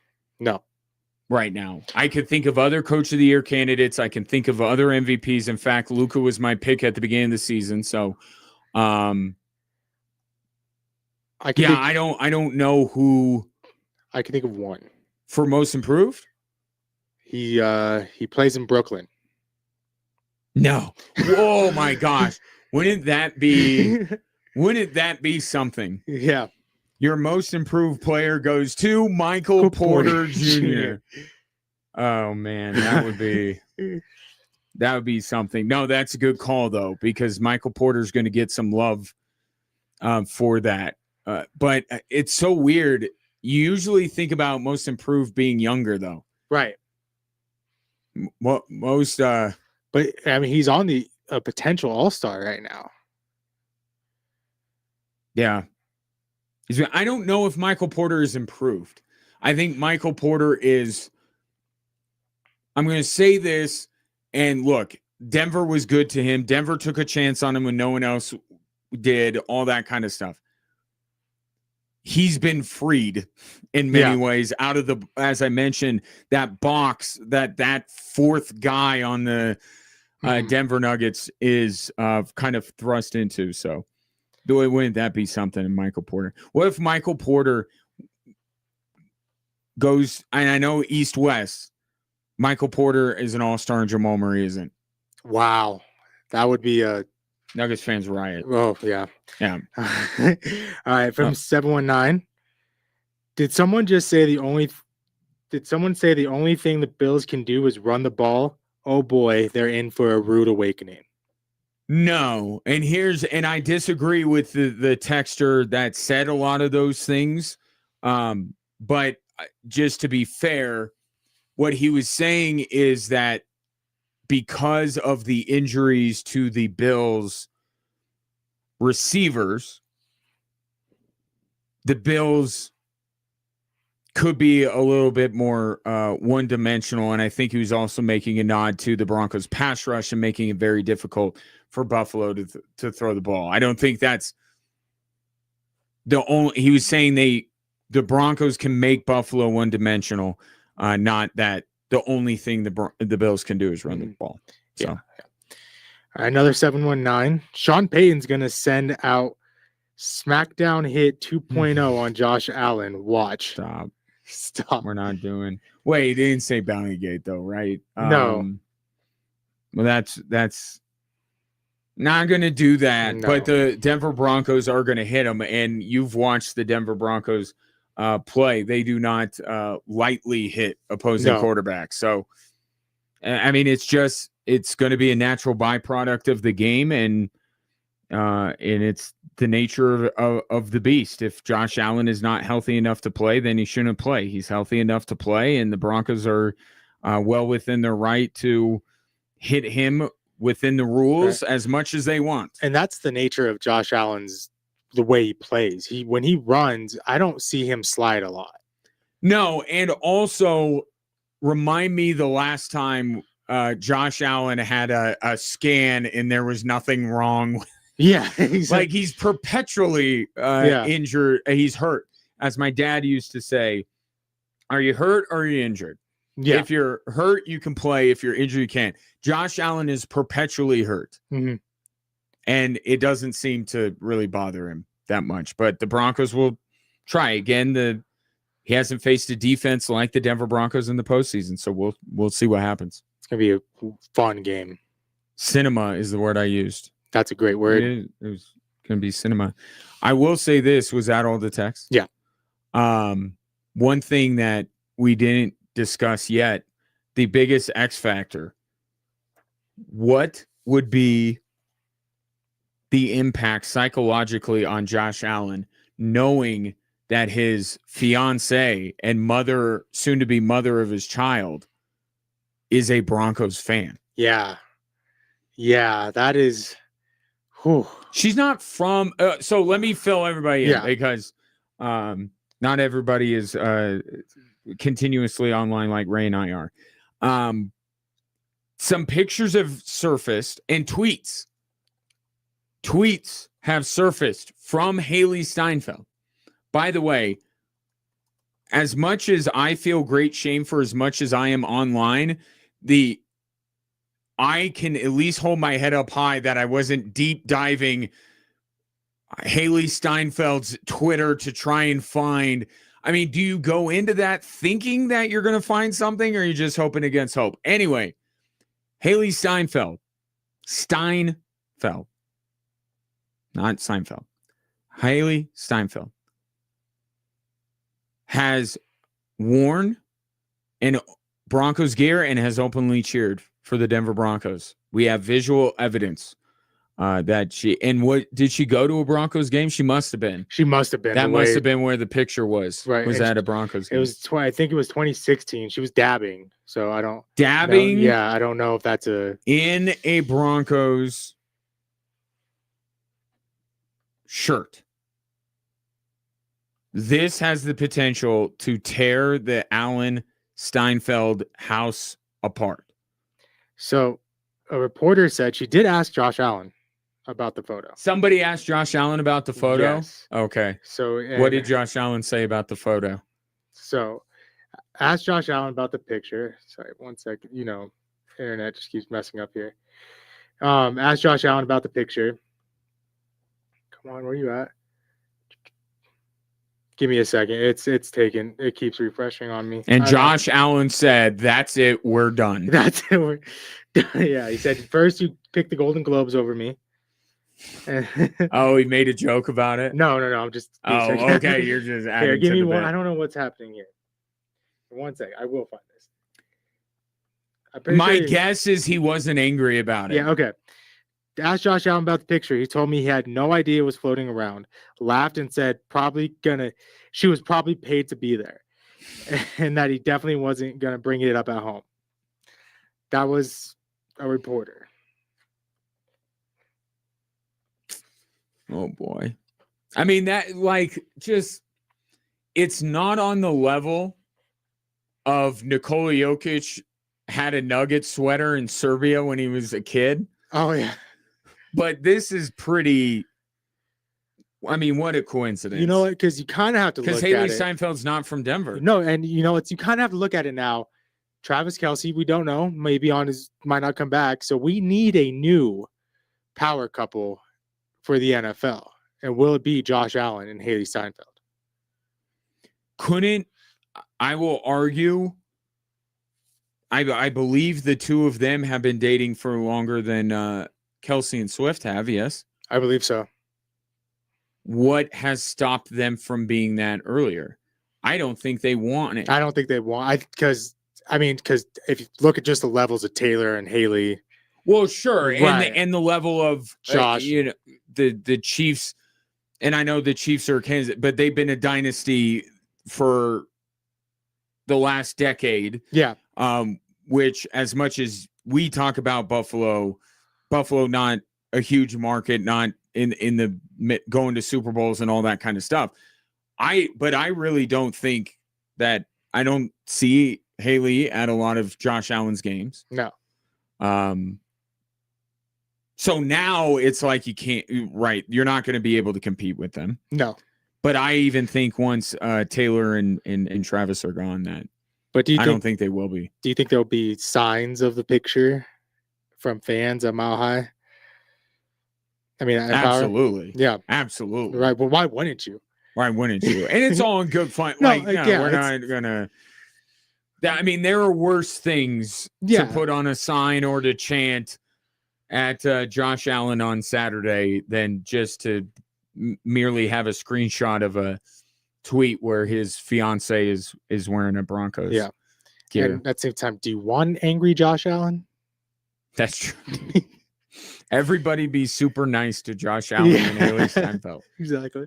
And Haley is pregnant, so if she's coming to the game, make sure you roll out the red carpet for her. A docile Josh Allen is gives you a better chance to win. No word on whether Bo Nix's wife wears Bills gear in a past life, No, but I'm sure one. Bills Mafia is on the case. Although I don't think I could pick Bo Nix's wife out of the lineup. I don't know what she looks like. I don't either. No.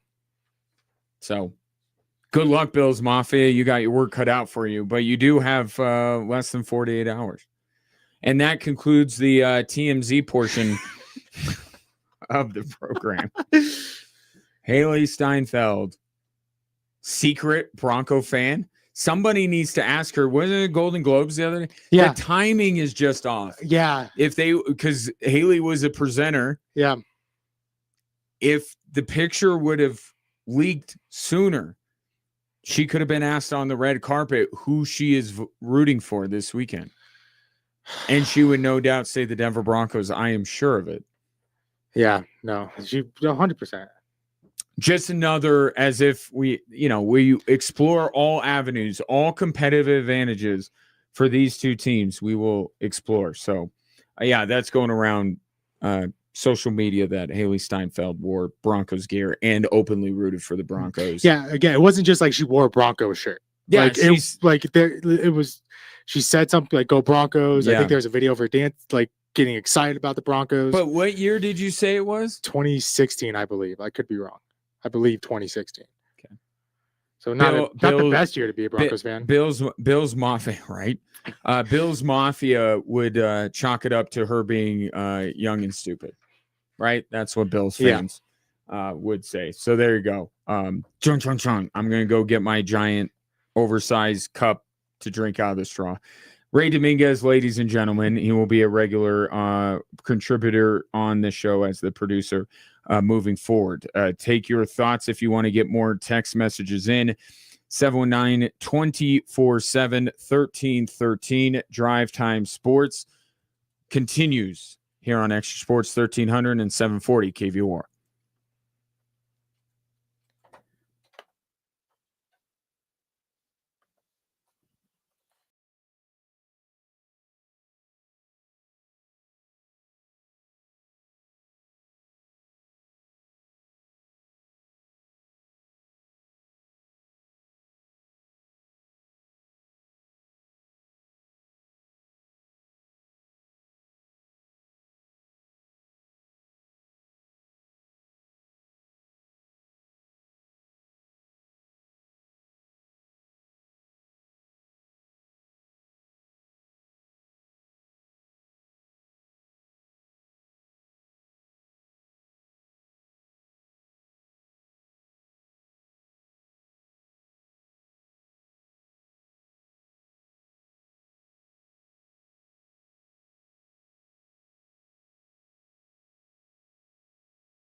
Welcome back. Final segment on this Thursday.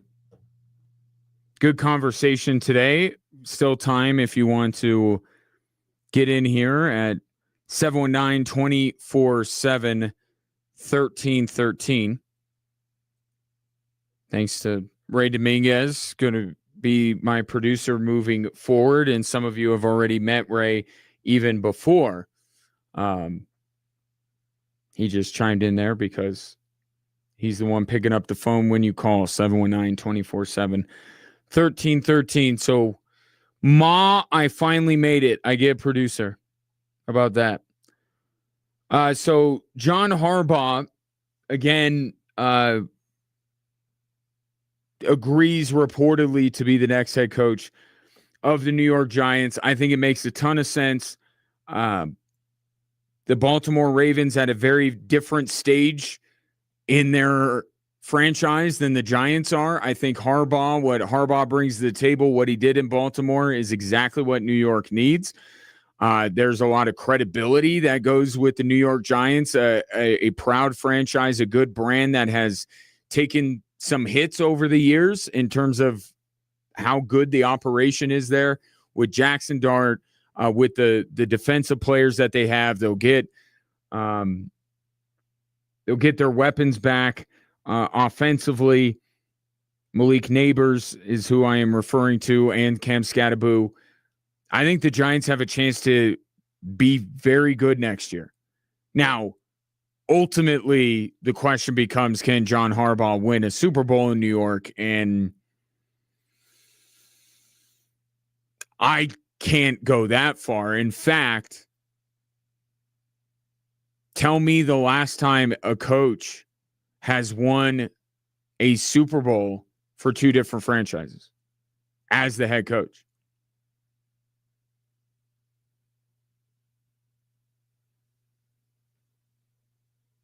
I don't think it's ever happened.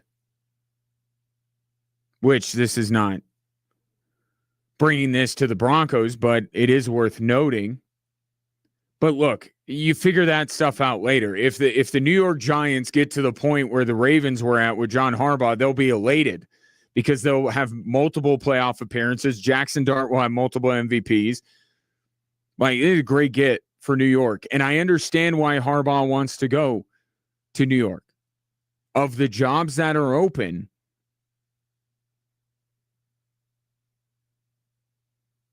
that's probably the best one.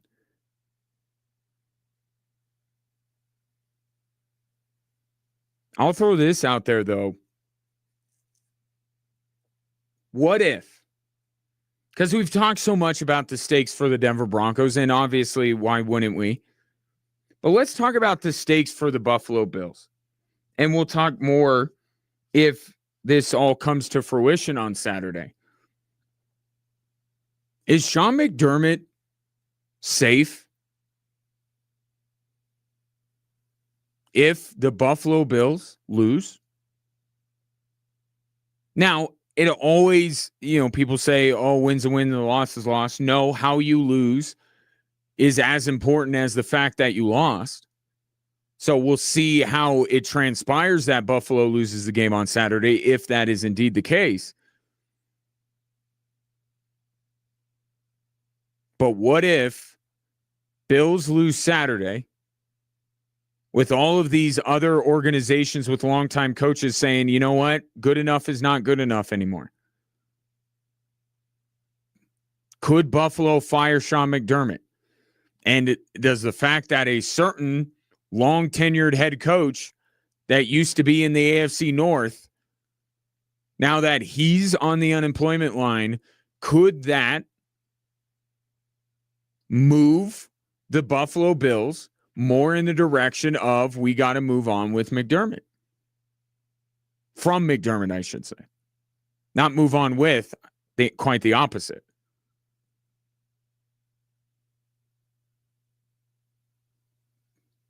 Buffalo loses Saturday. Bills fire Sean McDermott.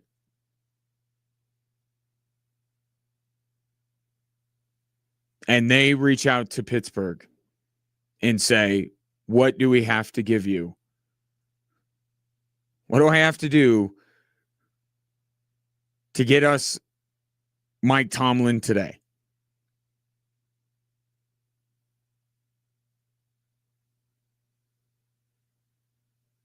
I mean, we could debate that that's truly what the Buffalo Bills need is a new coach. But, man, if you could get Mike Tomlin, and I know we said the thing about warm weather. Like, look, my entire life I have said that I would prefer to be in a warm weather city. Okay, but that's not above everything else. So maybe Mike Tomlin does want to go to a warm weather city. Okay, how about I hear you, but how about I give you Josh Allen as your quarterback?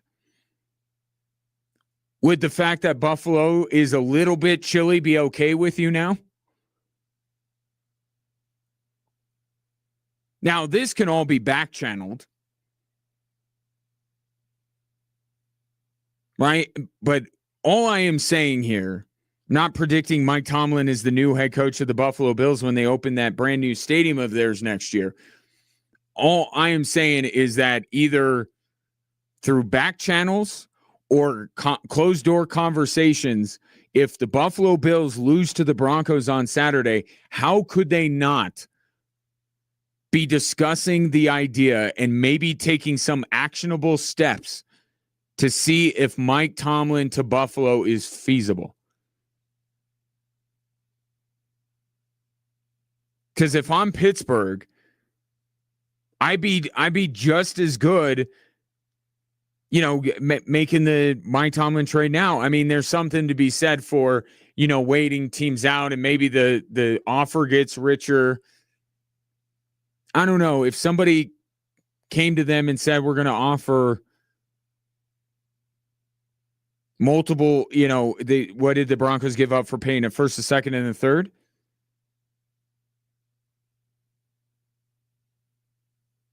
I mean, you think you're going to get a first, a second, and a third from, I know this has been an in vogue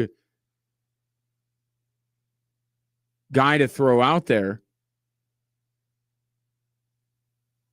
or job to throw out there. You really think Tomlin's going to take the Vegas job? Tomlin to Buffalo. If Buffalo loses on Sunday. Wouldn't it be that crazy? Appreciate you tuning in to the show and the interaction as well.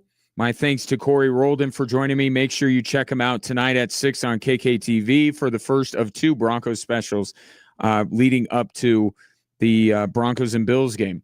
Have a great rest of your night. We'll talk soon.